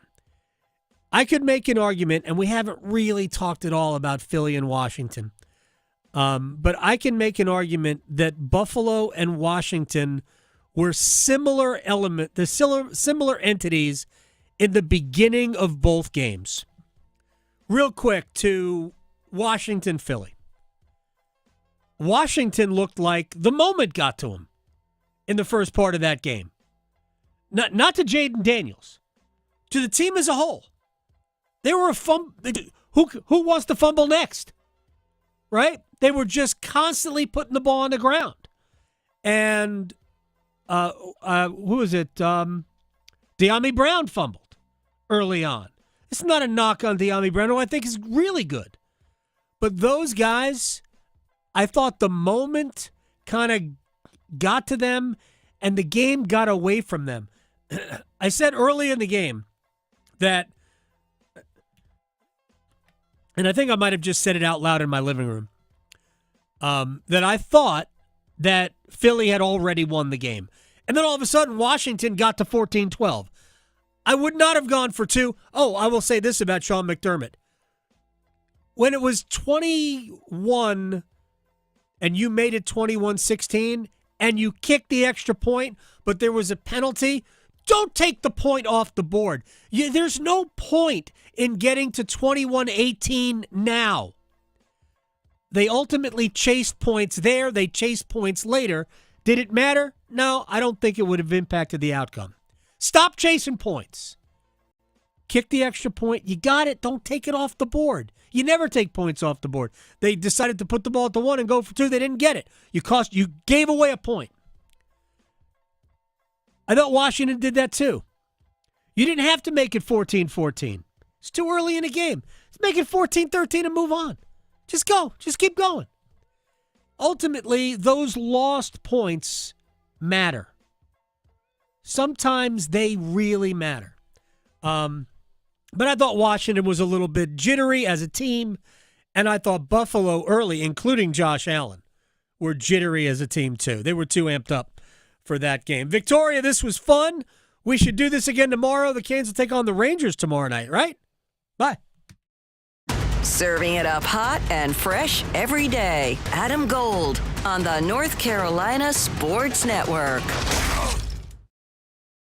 Listen every afternoon for The Drive with Tim Donnelly. North Carolina basketball has a lot of things they need to fix. They need to win more games. They need to score more efficiently. They need to battle against opposing teams' bigs. But here's something they also need to do. They need to get the former players on board. I'm seeing too many podcasts complaining from Tar Heel greats. If Hubert wants to get the program back on track, he needs the former players to be a little bit more positive. The Drive with Tim Donnelly, 3 to 6 on 99.9 The Fan. You still thinking